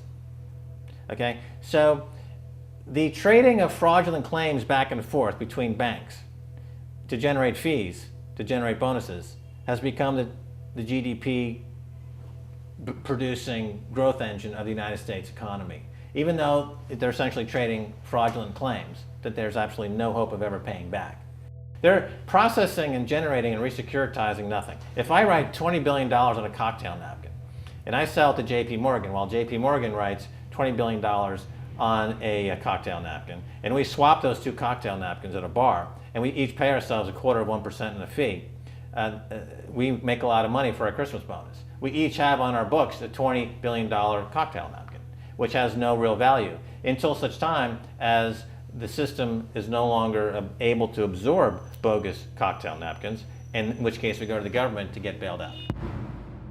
And because of Wall Street and the global stock market, there are now conservatively about $700 trillion of outstanding fraudulent claims known as derivatives, still waiting to collapse, a value amounting to over 10 times the gross domestic product of the entire planet. And while we have seen the bailouts of corporations and banks by governments, which of course comedically borrow their money from banks to begin with, we are now seeing attempts to bail out whole countries by conglomerates of other countries through the international banks. But how do you bail out a planet? There is no country out there that isn't now saturated in debt. The cascade of sovereign debt defaults we have seen can only be the beginning when the math is taken into account.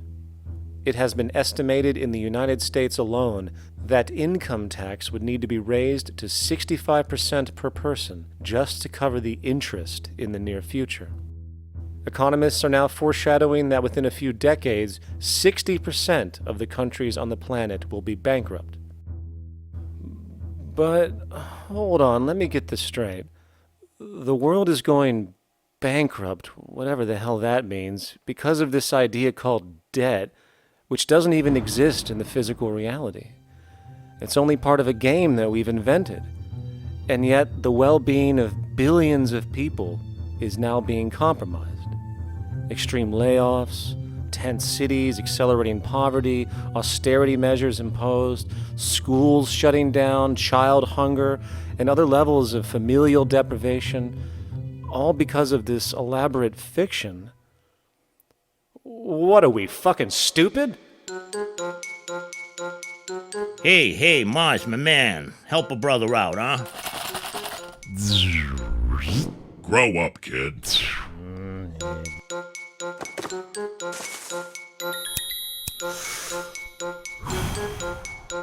Saturn, what's up, man?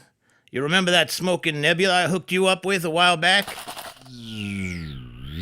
Listen, Earth, we're getting really tired of you. You've been given everything, and yet you waste it all. You got plenty of resources, and you know it. Why don't you grow up and learn some responsibility, for Christ's sake?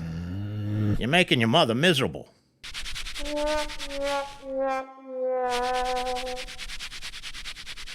You're on your own, pal.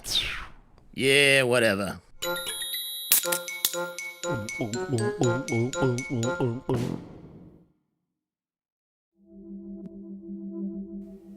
Now, all of this considered, from the waste machine known as the market system to the debt machine known as the monetary system, hence creating the monetary market paradigm which defines the global economy today, there is one consequence that runs through the entire machine: inequality.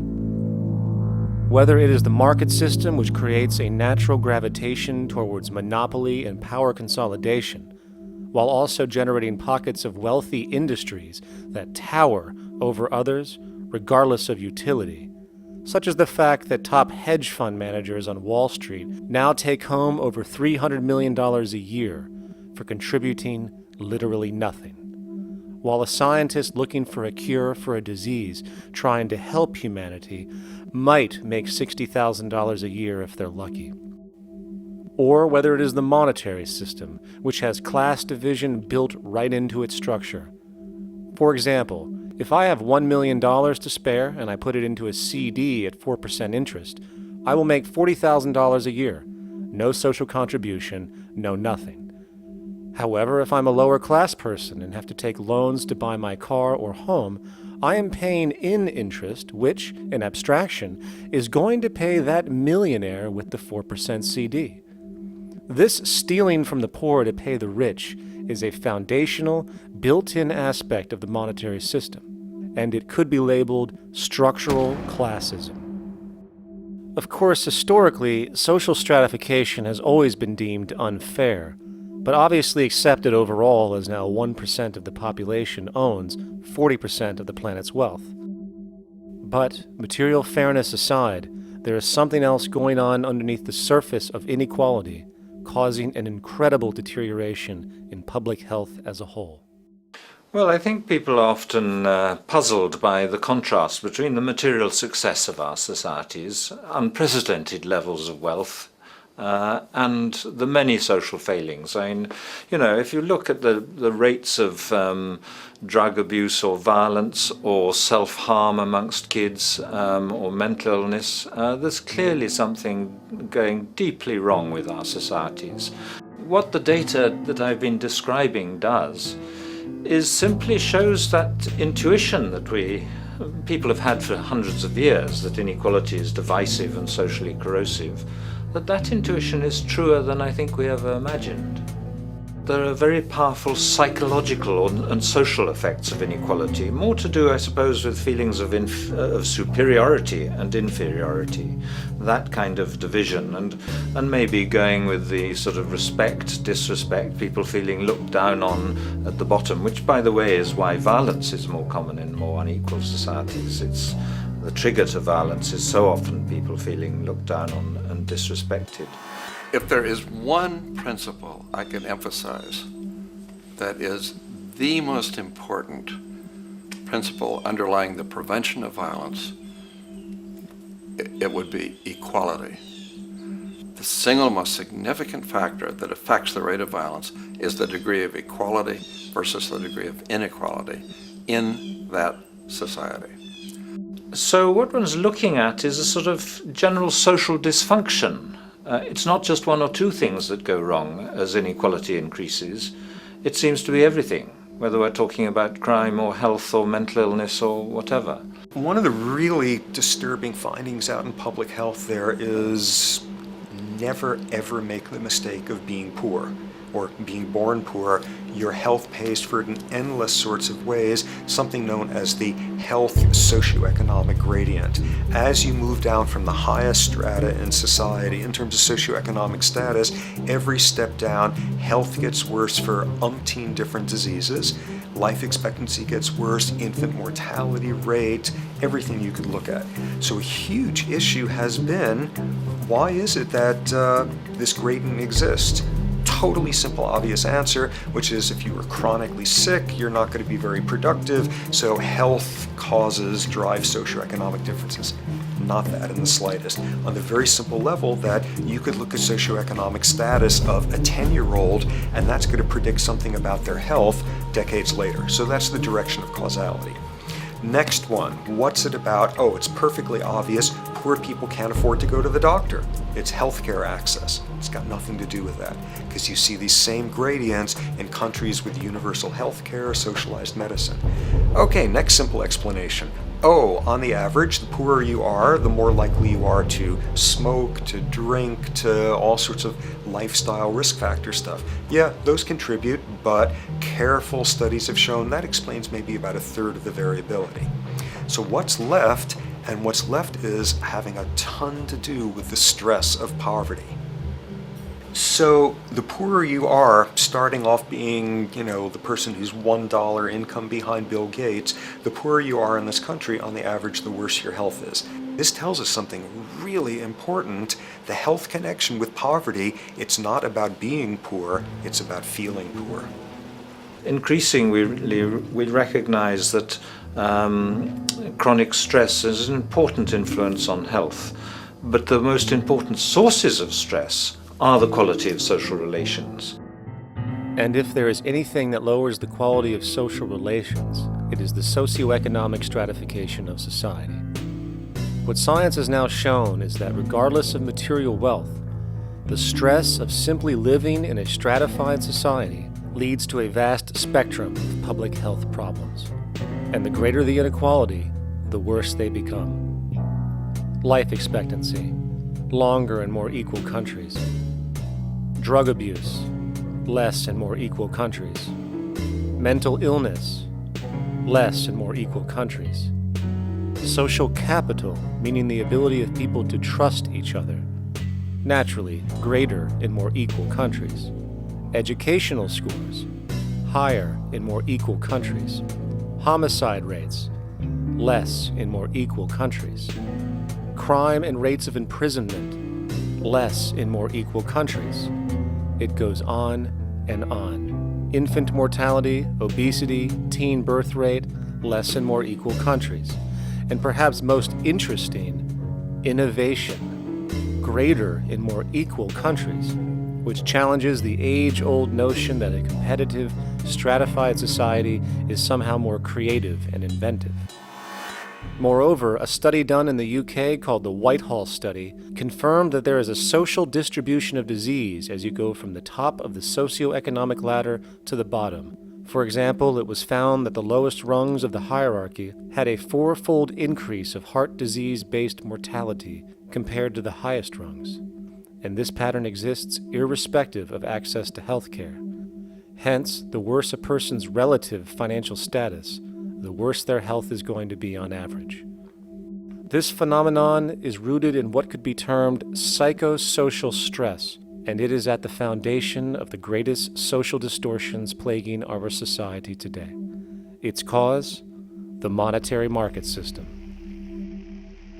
Make no mistake, the greatest destroyer of ecology, the greatest source of waste and depletion and pollution, the greatest purveyor of violence, war, crime, poverty, animal abuse, and inhumanity, the greatest generator of social and personal neuroses, mental disorders, depression, anxiety, not to mention the greatest source of social paralysis, stopping us from moving into new methodologies for personal health, global sustainability, and progress on this planet, is not some corrupt government or legislation, not some rogue corporation or banking cartel, not some flaw of human nature, and not some secret hidden cabal that controls the world. It is, in fact, the socio-economic system itself at its very foundation.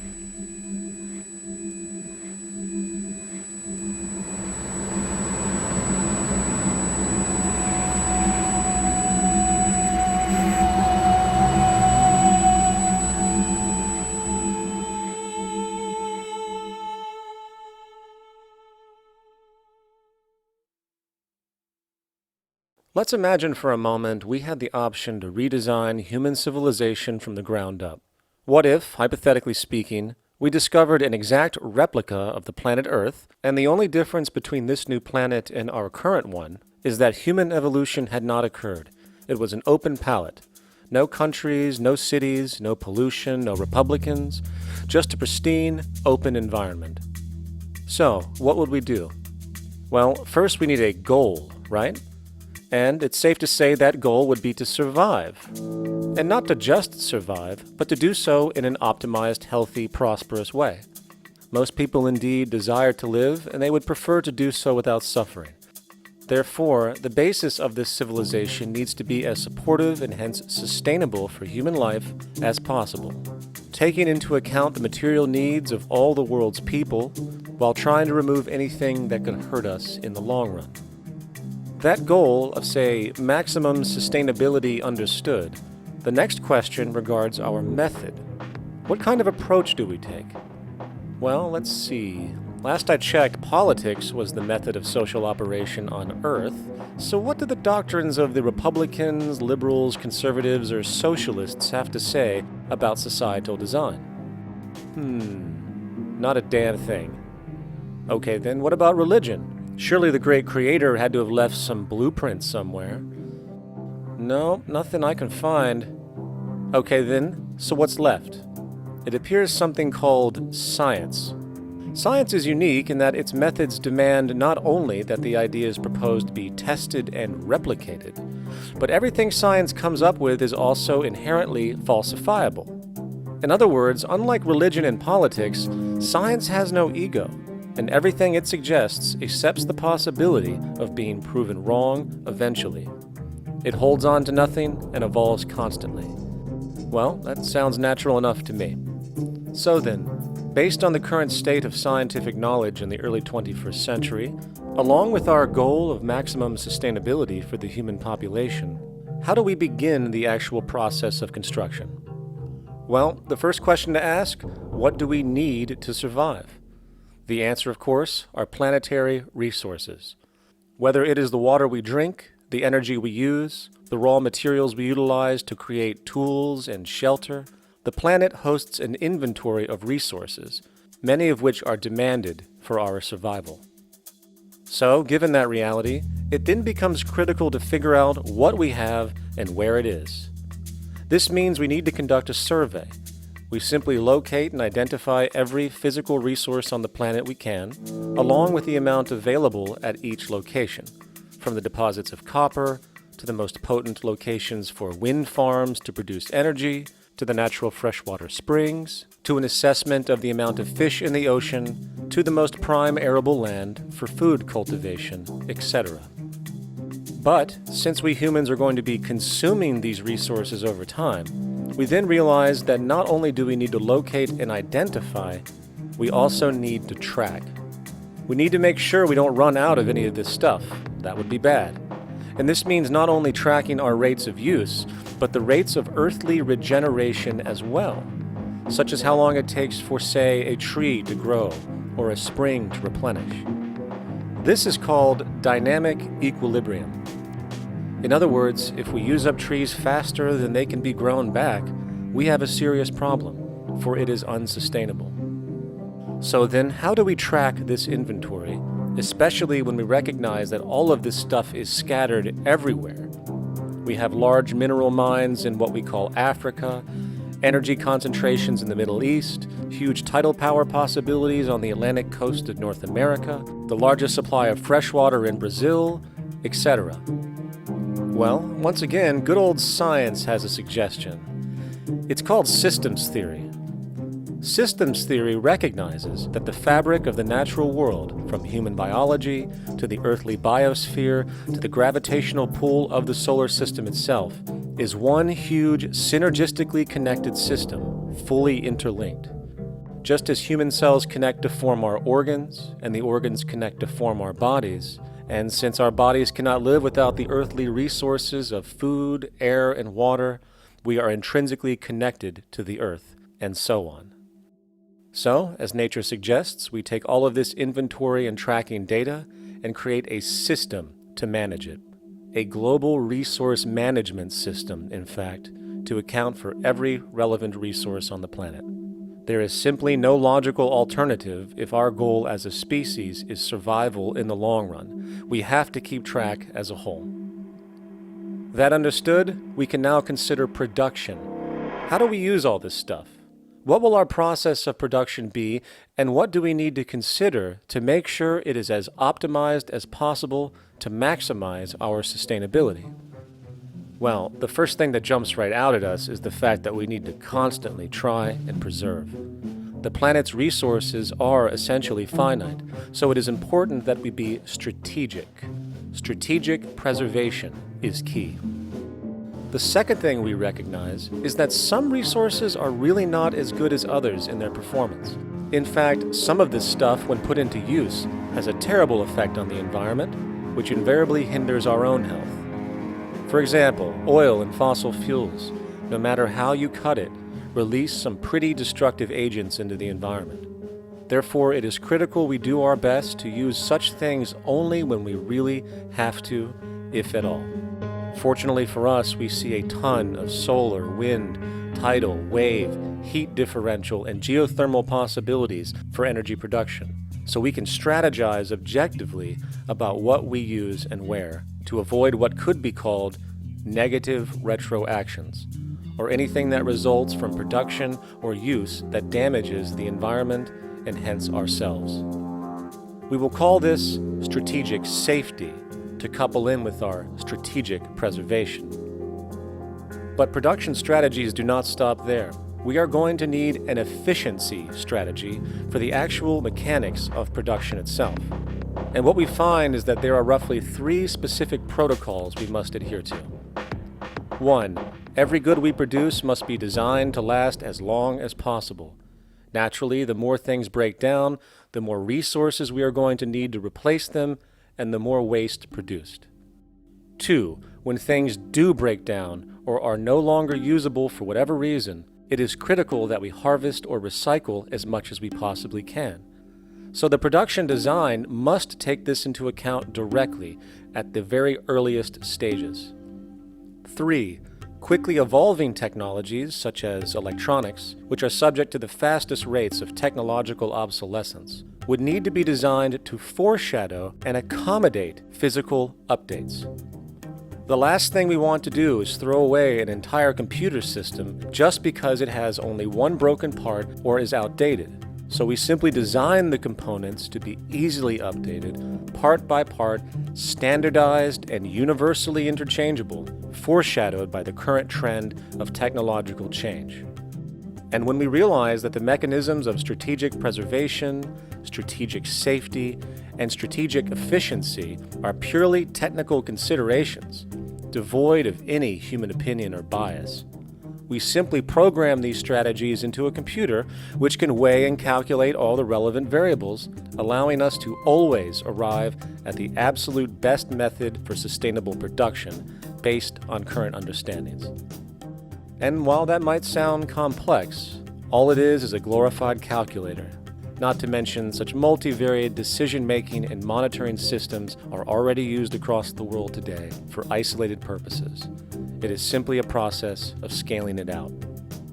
So, now we not only have our resource management system, but also a production management system, both of which are easily computer automated to maximize efficiency, preservation, and safety. The informational reality is that the human mind, or even a group of humans, cannot track what needs to be tracked. It must be done by computers, and it can be. And this brings us to the next level, distribution. What sustainability strategies make sense here? Well, since we know that the shortest distance between 2 points is a straight line, and since energy is required to power transport machines, the less transport distance, the more efficient. Producing goods in one continent and shipping them over to another only makes sense if the goods in question simply cannot be produced in the target area. Otherwise, it is nothing but wasteful. We must localize production so distribution is simple, fast, and requires the least amount of energy. We'll call this the proximity strategy, which simply means we reduce the travel of goods as much as possible, whether raw materials or finished consumer products. Of course, it might also be important to know what goods we are transporting and why, and this falls under the category of demand. And demand is simply what people need to be healthy and to have a high quality of life. The spectrum of material human needs range from core life-supporting necessities, such as food, clean water, shelter, to social and recreational goods, which allow for relaxation and personal social enjoyment, both important factors in human and social health overall. So, very simply, we take another survey. People describe their needs. Demand is assessed, and production begins based on that demand. And since the level of demand of different goods will naturally fluctuate and change around different regions, we need to create a demand distribution tracking system, so to avoid overruns and shortages. Of course, this idea is old news. It is used in every major store chain today to make sure they keep up with their inventory. Only this time we are tracking on a global scale. But, wait a minute, we really can't fully understand demand if we don't account for the actual usage of the good itself. Is it logical and sustainable for every single human to, say, have one of everything made, regardless of their usage? No, that would be simply wasteful and inefficient. If a person has a need for a good, but that need is only for, say, 45 minutes a day on average, it would be much more efficient if that good was made available to them and to others when needed. Many forget that it isn't the good that they want, it is the purpose of that good. When we realize that the good itself is only as important as its utility, we see that external restriction, or what we might call today ownership, is extremely wasteful and environmentally illogical in a fundamental economic sense. So, we need to devise a strategy called strategic access. This will be the foundation of our demand distribution tracking system, which makes sure we can meet the demand of the population's needs for access of whatever they need when they need it. And as far as physically obtaining the goods, centralized and regional access centers all make sense for the most part, placed in close proximity to the population, and a person would simply come in, take the item, use it, and when finished, return it when it is no longer needed. Sort of how a library works today. In fact, these centers could not only exist in the community in the way we see local stores today, but specialized access centers would exist in specific areas where often certain goods are utilized, saving more energy with less repeat transport. And once this demand tracking system is in order, it is tied into our production management system, and of course into our resource management system, hence creating a unified, dynamically updating, global economic management machine that simply makes sure we remain sustainable, starting with securing the integrity of our finite resources, moving to make sure we only create the best, most strategic goods possible, while distributing everything in the most intelligent and efficient way. And the unique result of this preservation-based approach, which is intuitively counter to many, is that this logical, ground-up, empirical process of preservation and efficiency, which can only define true human sustainability on this planet, would likely enable something never before seen in human history. Access abundance, not just for a percentage of the global population, but the entire civilization. This economic model, as was just generalized, this responsible systems approach to total Earth resource management and processes, designed again to do nothing less than take care of humanity as a whole in the most efficient and sustainable way, could be termed a resource-based economy. The idea was defined in the 1970s by structural engineer Jacques Fresco. He understood back then that society was on a collision course with nature and itself, unsustainable on every level. And if things didn't change, we would destroy ourselves one way or another. Are all these things you're saying, Jacques, could they be built with what we know today, or are some of these things, are you guessing based on what we know today? No. All of these things can be built with what we know today. It would take 10 years to change the surface of the Earth, to rebuild the world into a second Garden of Eden. The choice lies with you. the stupidity of a nuclear arms race, the development of weapons, trying to solve your problems politically by electing this political party or that political party, that all politics is immersed in corruption. Let me say it again. Communism, socialism, fascism, the Democrats, the liberals, we want to absorb human beings. All organizations that believe in a better life for man, there are no Negro problems or Polish problems or Jewish problems or Greek problems or women's problems. They're human problems. I'm not afraid of anybody. I don't work for anyone. No one can discharge me. I have no boss. I am afraid to live in the society we live in today. Our society cannot be maintained by this type of incompetency. It was great, the free enterprise system, about 35 years ago. That was the last of its usefulness. Now we've got to change our way of thinking or perish. The horror movies of the future will be our society, the way it didn't work. And politics would be part of a horror movie. Lots of people today use the term cold science because they're analytical, and they don't even know what analytical means. Science means closer approximations of the way the world really works. So it's telling the truth, is what it is. A scientist doesn't try to get along with people. They tell them what their findings are. They have to question all things.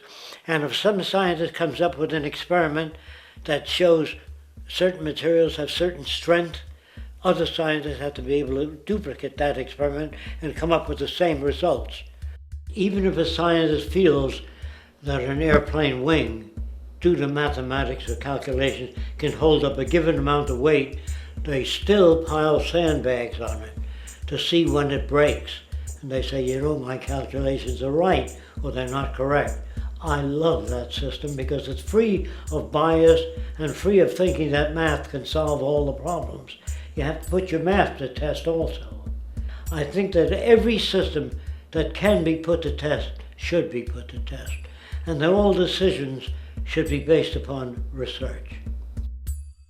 A resource-based economy is simply the scientific method applied to social concern, an approach utterly absent in the world today. Society is a technical invention, and the most efficient methods of optimized human health, physical production, distribution, city infrastructure, and the like reside in the field of science and technology, not politics or monetary economics. It operates in the same systematic way as, say, an airplane, and there is no Republican or liberal way to build an airplane. Likewise, nature itself is the physical referent we use to prove our science, and it is a set system, emerging only from our increased understanding of it. In fact, it has no regard for what you subjectively think or believe to be true. Rather, it gives you an option. You can learn and fall in line with its natural laws and conduct yourself accordingly, invariably creating good health and sustainability, or you can go against the current to no avail. It doesn't matter how much you believe you can just stand up right now and walk on the wall next to you. The law of gravity will not allow it. If you do not eat, you will die. If you are not touched as an infant, you will die. As harsh as it may sound, nature is a dictatorship, and we can either listen to it and come in harmony with it, or suffer the inevitable adverse consequences. So, a resource-based economy is nothing more than a set of proven, life-supporting understandings where all decisions are based upon optimized human and environmental sustainability. It takes into account the empirical life ground, which every human being shares as a need, regardless, again, of their political or religious philosophy. There is no cultural relativism to this approach. It isn't a matter of opinion. Human needs are human needs, and having access to the necessities of life, such as clean air, nutritious food, and clean water, along with a positively reinforcing, stable, nurturing, and non-violent environment, is demanded for our mental and physical health, our evolutionary fitness, and hence the species' survival itself. A resource-based economy would be based upon available resources. You can't just bring a lot of people to an island or build a city of 50,000 people without having access to the necessities of life. So When I use the term a comprehensive systems approach, I'm talking about doing an inventory of the area first and determining what that area can supply, not just architectural approach, not just design approach, but design must be based on all of the requirements to enhance human life. And that's what I mean by an integrated way of thinking. Food, clothing, shelter, warmth, love, all those things are necessary. If you deprive people of any of them, you have a lesser human being, less capable of functioning. As previously outlined, a resource-based economy's ground-up, global, systems approach to extraction, production, and distribution is based upon a set of true economic mechanisms, or strategies, which guarantee efficiency and sustainability in every area of the economy. So, continuing this train of thought regarding logical design, what is next in our equation? Where does all this materialize? Cities. The advent of the city is a defining feature of modern civilization. Its role is to enable efficient access to the necessities of life, along with increased social support and community interaction. So how would we go about designing an ideal city? What shape should we make it? Square? Trapezoid? Well, given we're going to be moving around the thing, we might as well make it as equidistant as possible for ease, hence the circle. What should the city contain? Well, naturally we need a residential area, a goods production area, a power generation area, an agricultural area. But we also need nurturing as human beings, hence culture, nature, recreation, and education. So let's include a nice open park, an entertainment events area for cultural purposes and socializing, and educational and research facilities. And since we're working with a circle, it seems rational to place these functions in belts based on the amount of land required for each goal, along with ease of access. Very good. Now, let's get down to specifics. First, we need to consider the core infrastructure, or intestines, of the city organism. These would be the water, good, waste, and energy transport channels. Just as we have water and sewage systems under our cities today, we would extend this channeling concept to integrate waste recycling and delivery itself. No more mailmen or garbage men. It is built right in. We could even use automated pneumatic tubes and similar technologies. Same goes for transport. It needs to be integrated and strategically designed to reduce or even remove the need for wasteful, independent automobiles. Electric trams, conveyors, transveyors, and maglevs, which can take you virtually anywhere in the city, even up and down, along with connecting you to other cities as well. And of course, in the event an automobile is required, it is automated by satellite for safety and integrity. In fact, this automation technology is in working order right now. Automobile accidents kill about 1.2 million people every single year, injuring about 50 million. This is absurd and doesn't have to occur. Between efficient city design and automated driverless cars, this death toll can be virtually eliminated. Agriculture. Today, through our haphazard, cost-cutting industrial methods, using pesticides, excessive fertilizers, and other means, we have successfully destroyed much of the arable land on this planet, not to mention also extensively poisoning our bodies. In fact, industrial and agricultural chemical toxins now show up in virtually every human being tested, including infants. Fortunately, there is a glaring alternative: the soilless mediums of hydroponics and aeroponics, which also reduce nutrient and water requirements by up to 75% of our current usage. Food can now be organically grown on an industrial scale in enclosed vertical farms, such as in 50-story 1-acre plots, virtually eliminating the need for pesticides and hydrocarbons in general. This is the future of industrial food cultivation, efficient, clean, and abundant. So, such advanced systems would be, in part, what comprise our agricultural belt, producing all the food required for the entire city's population, with no need to import anything from the outside, saving time, waste, and energy. And speaking of energy, the energy belt would work in a systems approach to extract electricity from our abundant renewable mediums, specifically wind, solar, geothermal, and heat differentials, and if near water potentials, tidal and wave power. To avoid intermittency and make sure a positive net energy return occurs, these mediums would operate in an integrated system, powering each other when needed, while storing excessive energy to large supercapacitors under the ground, so nothing can go to waste. And not only does the city power itself, particular structures will also power independently and generate electricity through photovoltaic paints, structural pressure transducers, the thermocouple effect, and other current but underutilized technologies.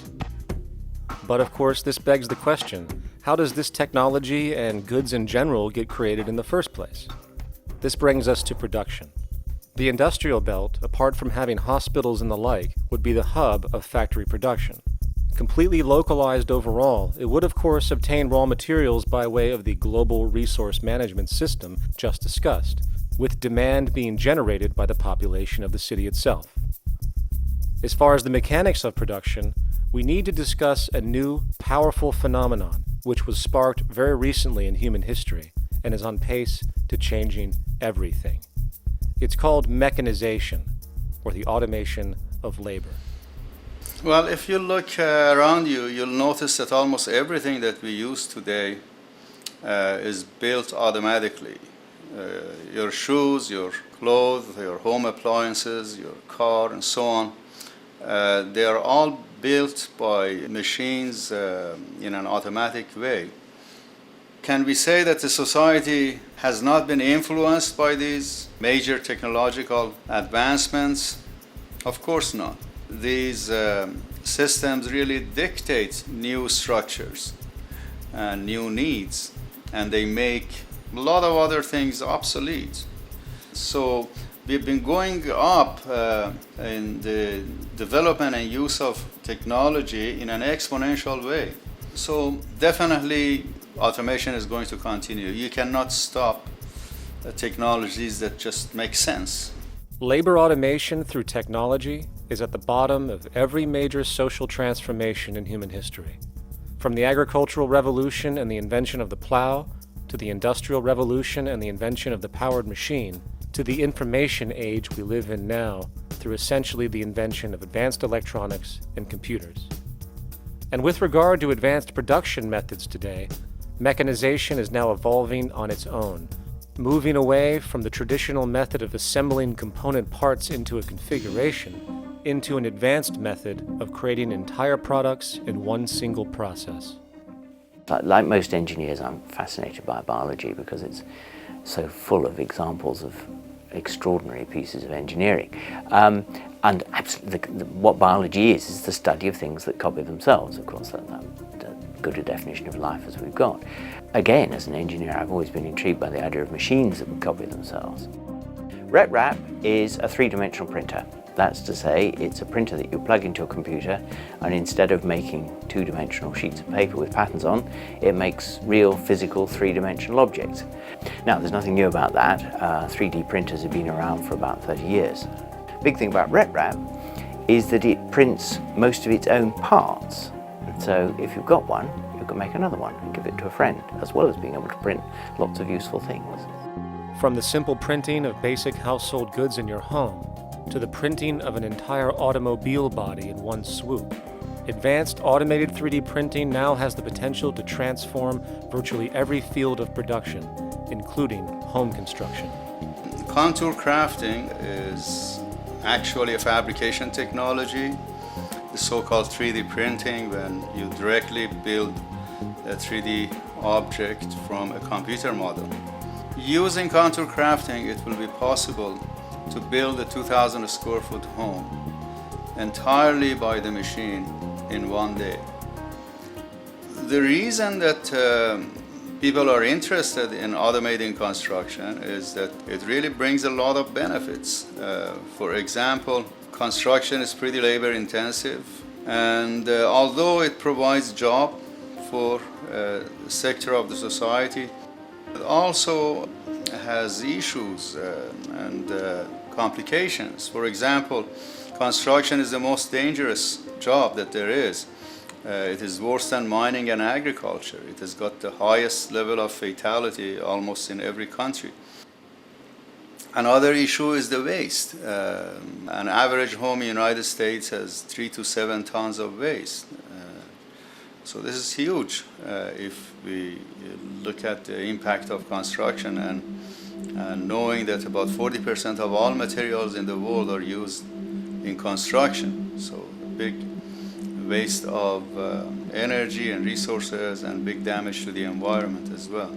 Making homes using hammers and nails and wood with the state of our technology today is really absurd and will go the way of our labor class in regards to manufacturing in the United States. Recently, there was a study by economist David Autor of MIT that states that our middle class is obsolete and being replaced by automation. Quite simply, mechanization is more productive, efficient, and sustainable than human labor in virtually every sector of the economy today. Machines do not need vacations, breaks, insurance, pensions, and they can work 24 hours a day every day. The output potential and accuracy compared to human labor is unmatched. The bottom line, repetitive human labor is becoming obsolete and impractical across the world, and the unemployment you see around you today is fundamentally the result of this evolution of efficiency in technology.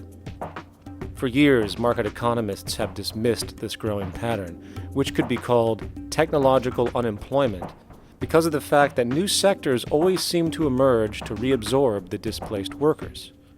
Today, the service sector is the only real hub left and currently employs over 80% of the American workforce, with most industrialized countries maintaining a similar proportion.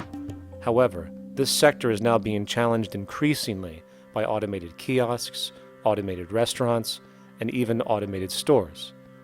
Economists today are finally acknowledging what they have been denying for years. Not only is technological unemployment exacerbating the current labor crisis we see across the world due to the global economic downturn, but the more the recession deepens, the faster the industries are mechanizing. The catch, which is not realized, is that the faster they mechanize to save money, the more they displace people, the more they reduce public purchasing power. This means that while the corporation can produce everything more cheaply, fewer and fewer people will actually have money to buy anything, regardless of how cheap they become. The bottom line is that the labor for income game is slowly coming to an end. In fact, if you take a moment to reflect on the jobs which are in existence today, which automation could take over right now if applied, 75% of the global workforce could be replaced by mechanization tomorrow. And this is why, in a resource-based economy, there is no monetary market system, no money at all, for there is no need.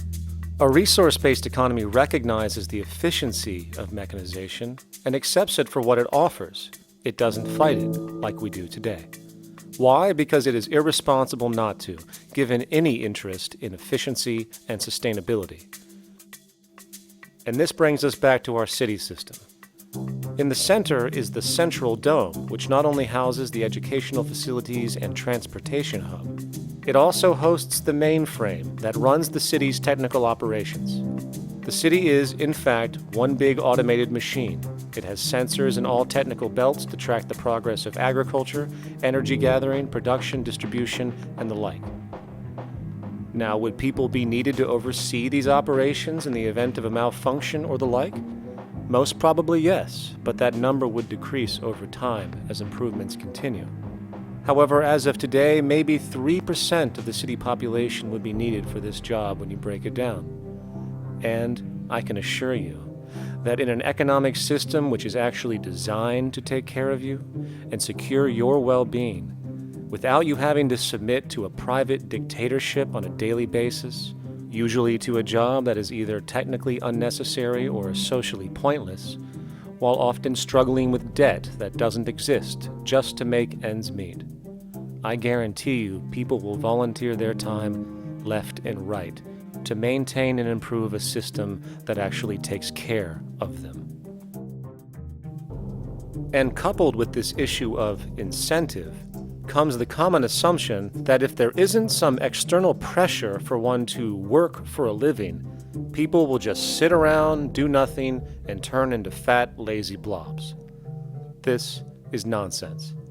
The labor system we have today is in fact the generator of laziness, not a resolver of it. If you think back to when you were a child, full of life, interested in new things to understand, likely creating and exploring, but as time went on, the system pushed you into the focus of figuring out how to make money.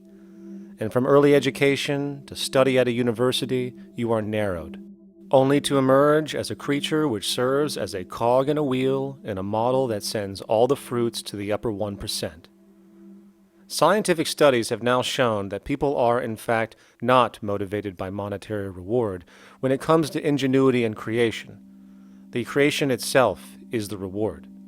Money, in fact, appears only to serve as an incentive for repetitive, mundane actions, a role we have just now shown can be replaced by machine.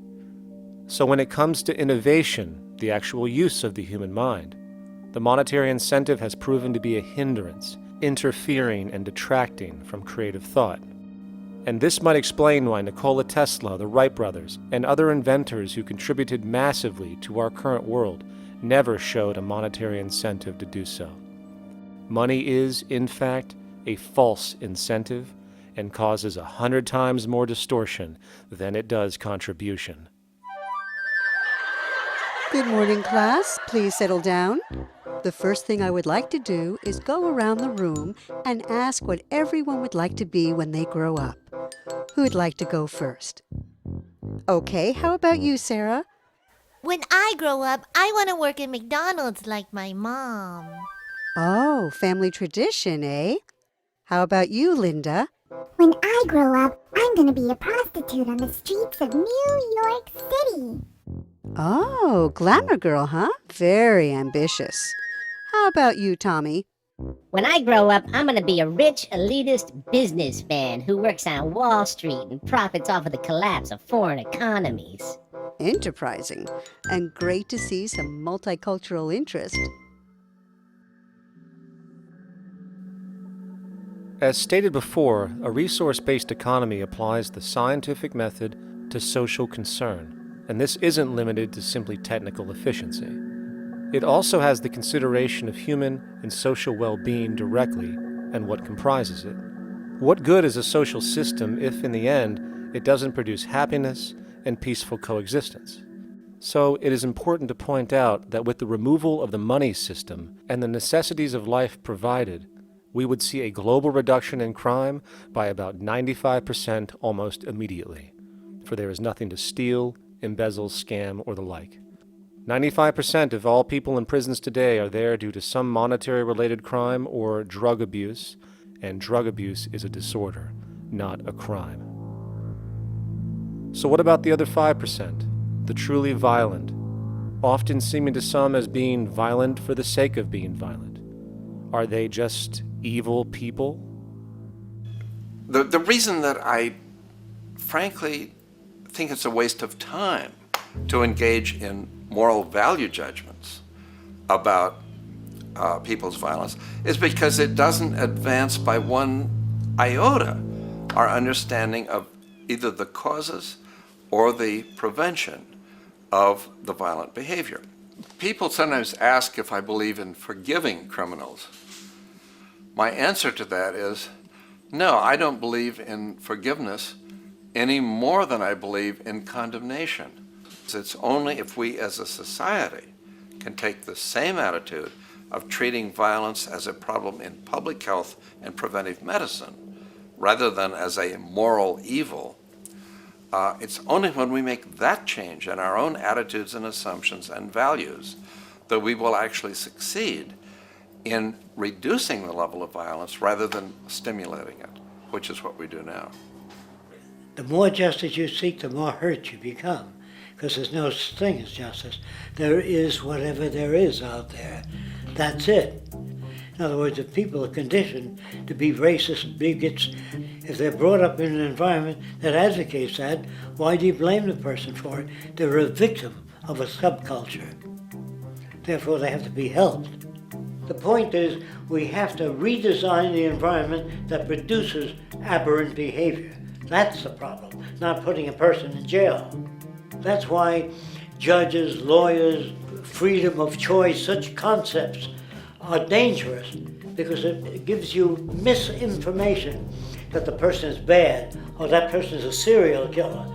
Serial killers are made, just like soldiers become serial killers with a machine gun.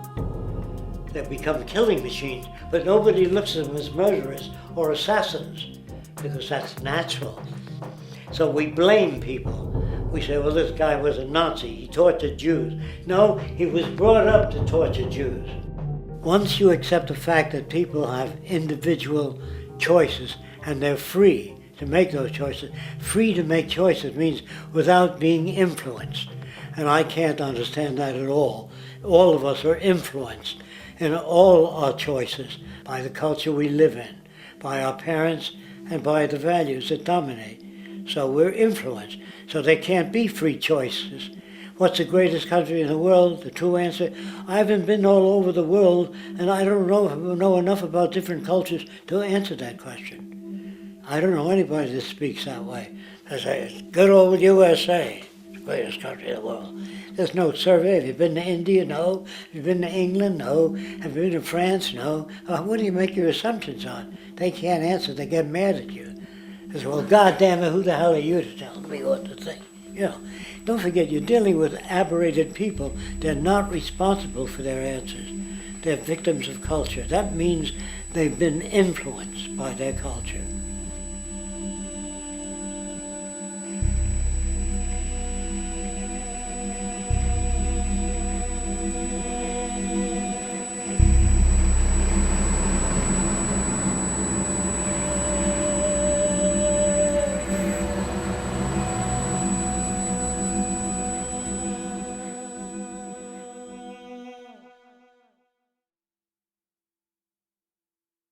When we consider a resource-based economy, there are often a number of arguments that tend to come up with regard to the efficiency. Now hold on just a minute. Yes?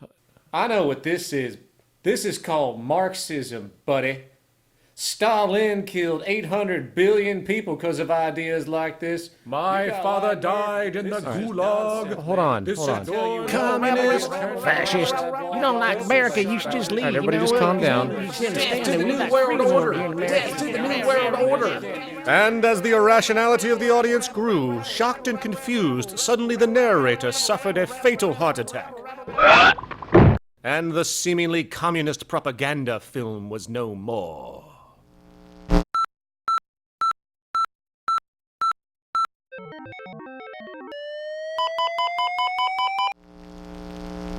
You know, I've said that sort of thing to people in think tank type of situations, and you know, these Club of Rome types and so forth. Marxist. What Marxist? Where did that come from? You know, they got this icon they hold on to as their holy grail, and it's such an easy one. You know, People ask if I'm a socialist or a communist or a capitalist, and I say I'm none of the above. And why do you think that those are the only options? All of those political constructs were created by writers who assumed that we lived on a planet of infinite resources. Not a one of those political philosophies even contemplates that there might be a shortage of anything. I believe that communism, socialism, free enterprise, fascism are part of social evolution, that you can't take a giant step from one culture to another, but they're in-between systems. Before there's any ism, we've got a life ground, and the life ground is, as I just described most easily, it's all the conditions required to take your next breath, and that involves the air you breathe, the water you get, the safety you have, the education you can access, all these things that we share and use and that no life in any culture can do without. So we've got to reset down to the life ground, and the life ground is no longer any ism. It's life value analysis. It's simply a matter of historical fact that the dominant intellectual culture of any particular society reflects the interests of the dominant group in that society. In a slave-owning society, the beliefs about human beings and human rights and so on will reflect the needs of the slave owners. In a society which again is based on the power of certain people to control and profit from the lives and work of millions of others, the dominant intellectual culture will reflect the needs of the dominant group. And so that if you look across the board, the ideas that pervade psychology and sociology and history and political economy and political science fundamentally reflect certain elite interests. And the academics who question that too much tend to get shunted to the side or to be seen as sort of radicals. The dominant values of a culture tend to support and perpetuate what is rewarded by that culture. And in a society where success and status is measured by material wealth, not social contribution, it is easy to see why the state of the world is what it is today. We are dealing with a values system disorder, completely denatured, where the priority of personal and social health have become secondary to the detrimental notions of artificial wealth and limitless growth. And like a virus, this disorder now permeates every facet of government, news media, entertainment, and even academia.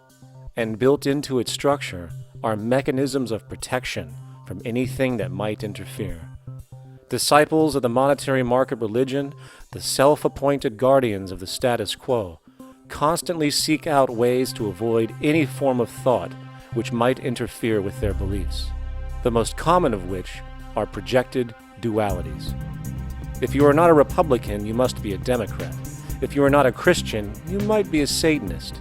And if you feel society can be greatly improved to consider perhaps, taking care of everyone, you're just a utopianist. And the most insidious of them all, if you are not for the free market, you must be against freedom itself. I'm a believer in freedom. Every time you hear the word freedom being said anywhere or government interference said anywhere, it means, decoded, blocking maximization of turning money into more money for private money possessors. That's it. Every other thing they'll say, oh, we need more commodities for people, oh, this is freedom against tyranny and so forth. Every time you see it, you can decode it down to that. And I think you'll find a one-to-one correlation with every time they use it. And this is a sense in which we might call it's a syntax, a governing syntax of understanding and of value, so that it governs beneath their own recognition of it. So they may not say, oh, I didn't mean that at all, but in fact, that's what they do. Just like you may speak a grammar, and you have rules of grammar you follow without recognizing what the rules are. And so what we have is what I call the ruling value syntax that underlies this. So every time they use these words, government interference, lack of freedom, or progress, or development, you can decode them all to come back to mean that. Of course, when you hear the word freedom, it tends to be in the same sentence with something called democracy. It's fascinating how people today seem to believe that they actually have a relevant influence on what their government does, forgetting that the very nature of our system offers everything for sale. The only vote that counts is the monetary vote, and it doesn't matter how much any activist yells about ethics or accountability. In a market system, every politician, every legislation, and hence every government is for sale. And even with the $20 trillion bank bailout starting in 2007, an amount of money which could have changed, say, the global energy infrastructure to fully renewable methods, instead going to a series of institutions that literally do nothing to help society, institutions that could be removed tomorrow with no recourse. The blind conditioning that politics and politicians exist for the public well-being still continues. The fact is, politics is a business, no different than any other in a market system, and they care about their self-interest before anything else. I don't really, honestly, deep down believe in political action. I think the system contracts and expands as it wants to. It accommodates these changes. I think the civil rights movement was an accommodation on the part of those who own the country. I think they see where their self-interest lies. They see a certain amount of freedom seems good, an illusion of liberty. Give these people a voting day every year so that they'll have the illusion of meaningless choice. Meaningless choice that we go like slaves and say, "Oh, I voted." The limits of debate in this country are established before the debate even begins, and everyone else is marginalized. They're made to seem either to be communists or some sort of disloyal person. A kook, there's a word. And now it's conspiracy. See, they've made that something that should not be even entertained for a minute, that powerful people might get together and have a plan. Doesn't happen. You're a kook. You're a conspiracy buff. And of all the mechanisms of defense of this system, there are two that repeatedly come up. The first is this idea that the system has been the cause of the material progress we have seen on this planet. Well, no. There are basically two root causes which have created the increased so-called wealth and population growth we see today. One, the exponential advancement of production technology, hence scientific ingenuity.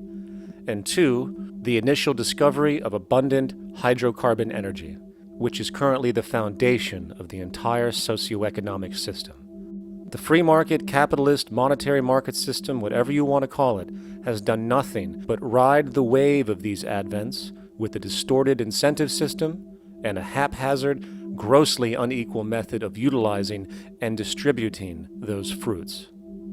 The second defense is a belligerent social bias generated from years of propaganda, which sees any other social system as a route to so-called tyranny, with various name droppings of Stalin, Mao, Hitler, and the death tolls they generated. Well, as despotic as these men might have been, along with the societal approaches they perpetuated, when it comes to the game of death, when it comes to the systematic daily mass murder of human beings, nothing in history compares to what we have today. Famines throughout at least the last century of our history have not been caused by a lack of food. They've been caused by relative poverty. The economic resources were so inequitably distributed that the poor simply didn't have enough money with which to buy the food that would have been available if they could have afforded to pay for it. That would be an example of structural violence. Another example, in Africa and some other areas, but I'll particularly focus on Africa, tens of millions of people are dying of AIDS. Why are they dying? It's not because we don't know how to treat AIDS. We have, millions of people in the wealthy countries are getting along remarkably well because they have the medicines that will treat it. The people in Africa who are dying of AIDS are not dying because of the HIV virus. They're dying because they don't have the money with which to pay for the drugs that would keep them alive. Gandhi saw this. He said the deadliest form of violence is poverty. And that's absolutely right. Poverty kills far more people than all the wars in history, more people than all the murderers in history, more than all the suicides in history. Not only does structural violence kill more people than all the behavioral violence put together, structural violence is also the main cause of behavioral violence.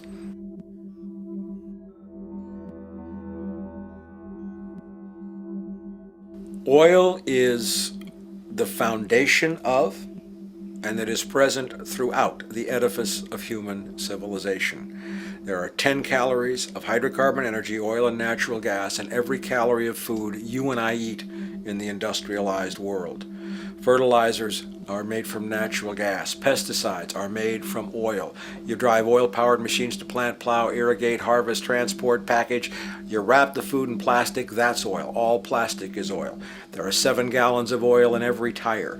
Oil is everywhere. It's ubiquitous. And it's only because of oil that there are 7 billion people, or almost 7 billion people on this planet right now. The arrival of this cheap, easy energy, which is equivalent, by the way, to billions of slaves working around the clock, changed the world in such a radical way over the last century, and the population has gone up 10 times.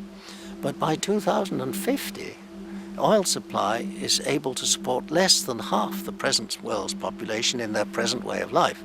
So the scale of adjustment to live differently is just enormous. The world is now using 6 barrels of oil for every barrel it finds. 5 years ago, it was using 4 barrels of oil for every barrel it finds. A year from now, it's going to be using 8 barrels of oil for every barrel it finds. What's disturbing to me is the lack of any real effort from governments worldwide or industry leaders worldwide to do something different. I mean, we have these sort of attempts to build more wind power and to maybe do something with tide. We've got attempts to make our cars a little bit more efficient. But there's nothing which really looks like a revolution coming along. These are all pretty minor. And that, I think, is pretty frightening. And the governments who are driven by these economists who don't really appreciate what we're talking about are trying to stimulate consumerism to restore past prosperity in the hope that they can restore the past. They're printing yet more money lacking any collateral at all. So if the economy improves and recovers and growth, famous growth comes back, it'll only be short-lived because within a short period of time, counted in months rather than years, it'll hit the supply barrier again. There'll be another price shock and a deeper recession. So I think we go into a series of vicious circles. So you have the economic growth going up, price spike, everything shuts down, that's where we are now. Then it starts to come up again. But what we have now is this area where there's no more ability to produce cheap energy. We're at the peak. We're on the downslope of oil production. No way you're going to get any more out of the ground any faster, which means that things shut down. The price of oil drops, which it did in early 2009, but then as you have an ersatz so-called recovery, the price of oil starts to come back. It's recently been hovering around $80 a barrel, and what we see is at $80 a barrel now, with the economic and financial collapse, people are having a hard time affording that. World oil production right now is about 86 million barrels a day. Over 10 years, you're looking at roughly 40 million barrels a day having to be replaced. There's nothing around which can come even within 1% of meeting that sort of demand. If we don't do something pretty quickly, there's going to be a huge energy deficiency. I think the big mistake is in not recognizing a decade or so ago that a concerted effort needed to be made to develop these sustainable forms of energy. I think that's something our grandchildren will look back on with total disbelief. You people knew that you were dealing with a finite commodity. How could you possibly have built your economy around something which was going to disappear? For the first time in human history, the species is now faced with the depletion of a core resource central to our current system of survival. And the punchline of the whole thing is that even with oil becoming more and more scarce, the economic system will still blindly push its cancerous growth model, so people can go out and buy more oil-powered cars to generate GDP and jobs, exacerbating the decline. Are there solutions to replace the edifice of the hydrocarbon economy? Of course. But the path needed to accomplish these changes will not manifest through the market system protocols required, since new solutions can only be implemented through the profit mechanism. People are not investing in renewable energies because there is no money in it in both the long and short term, and the commitment needed to make it happen can only occur at a severe financial loss. Hence, there is no monetary incentive, and in this system, if there's no monetary incentive, things do not happen. And on top of it all, peak oil is just one of many surfacing consequences of the environmental social train wreck gaining speed today. Other declines include freshwater, the very fabric of our existence, which is currently showing shortages for 2.8 billion people, and those shortages are on pace to reach 4 billion by 2030. Food production, the destruction of arable cropland, from which 99.7% of all human food comes from today, is occurring up to 40 times faster than it is being replenished. And over the last 40 years, 30% of the arable land has become unproductive. not to mention that hydrocarbons are the backbone of agriculture today, and as it declines, so will the food supply.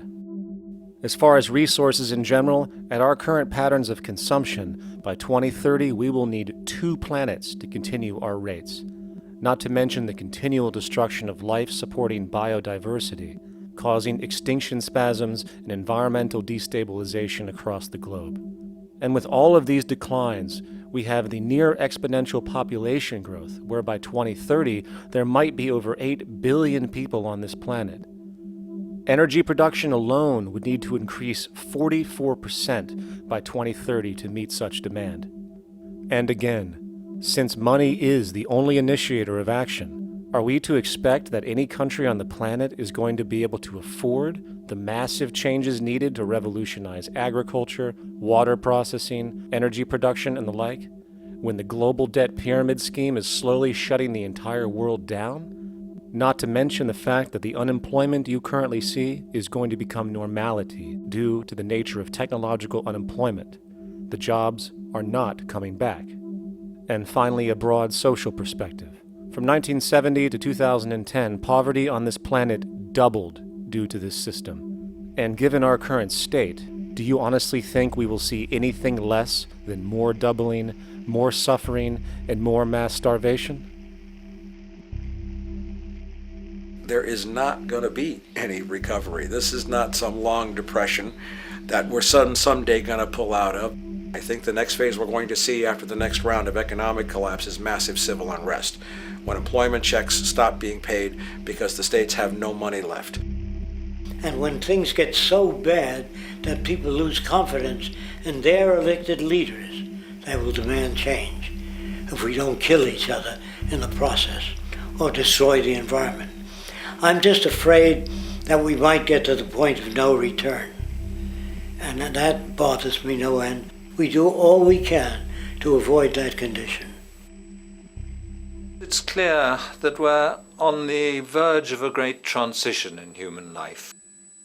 That what we face now is this fundamental change of the life we've known over the last century.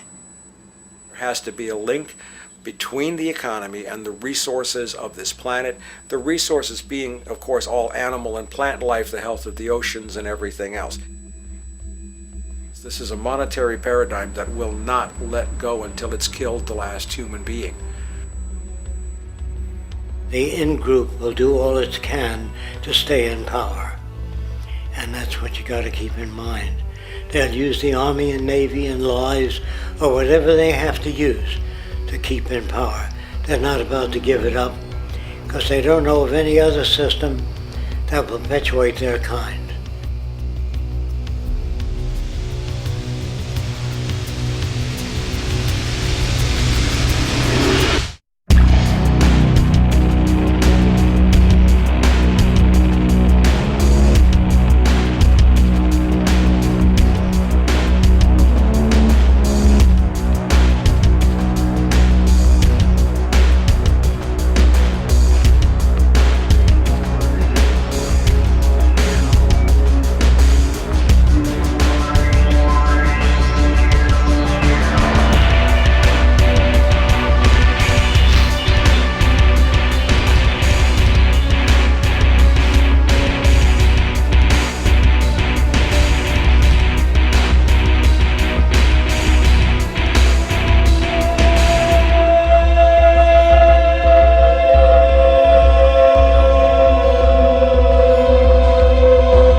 a straight and stronger course to the corner of your life.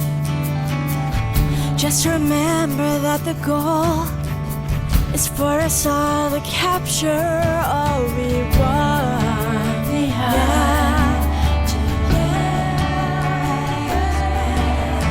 Don't surround yourself with yourself. Move on back to squares.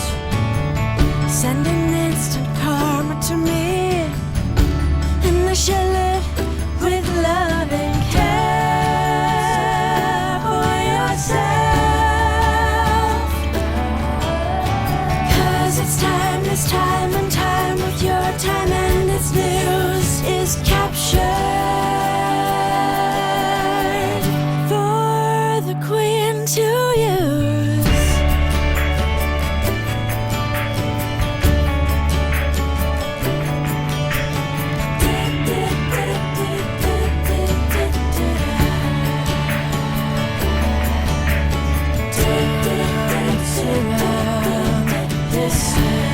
With yourself, dance around yourself.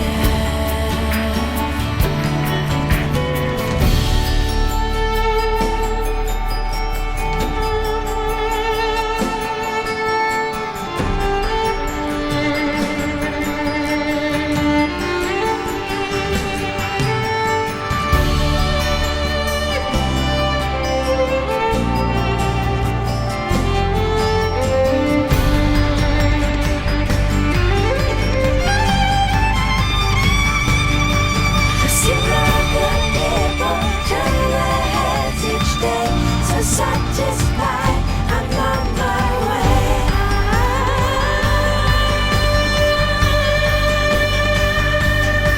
To see all the people turn their heads each day. So satisfied, I'm on my way. To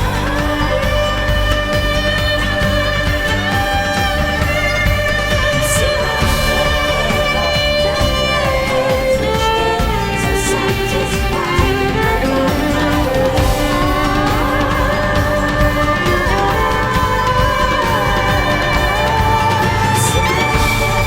people turn their heads each day. So satisfied.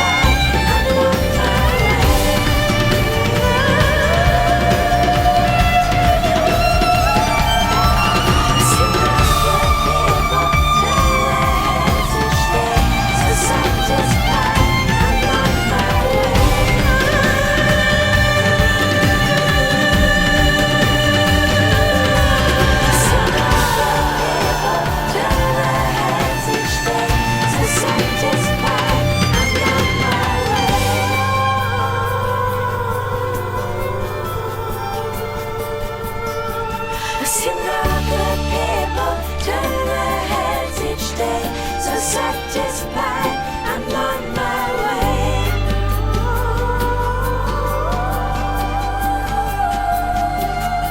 I see no good people turn their heads each day. So satisfied, I'm on my way.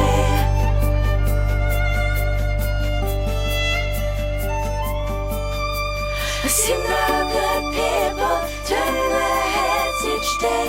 So satisfied, I'm on my way.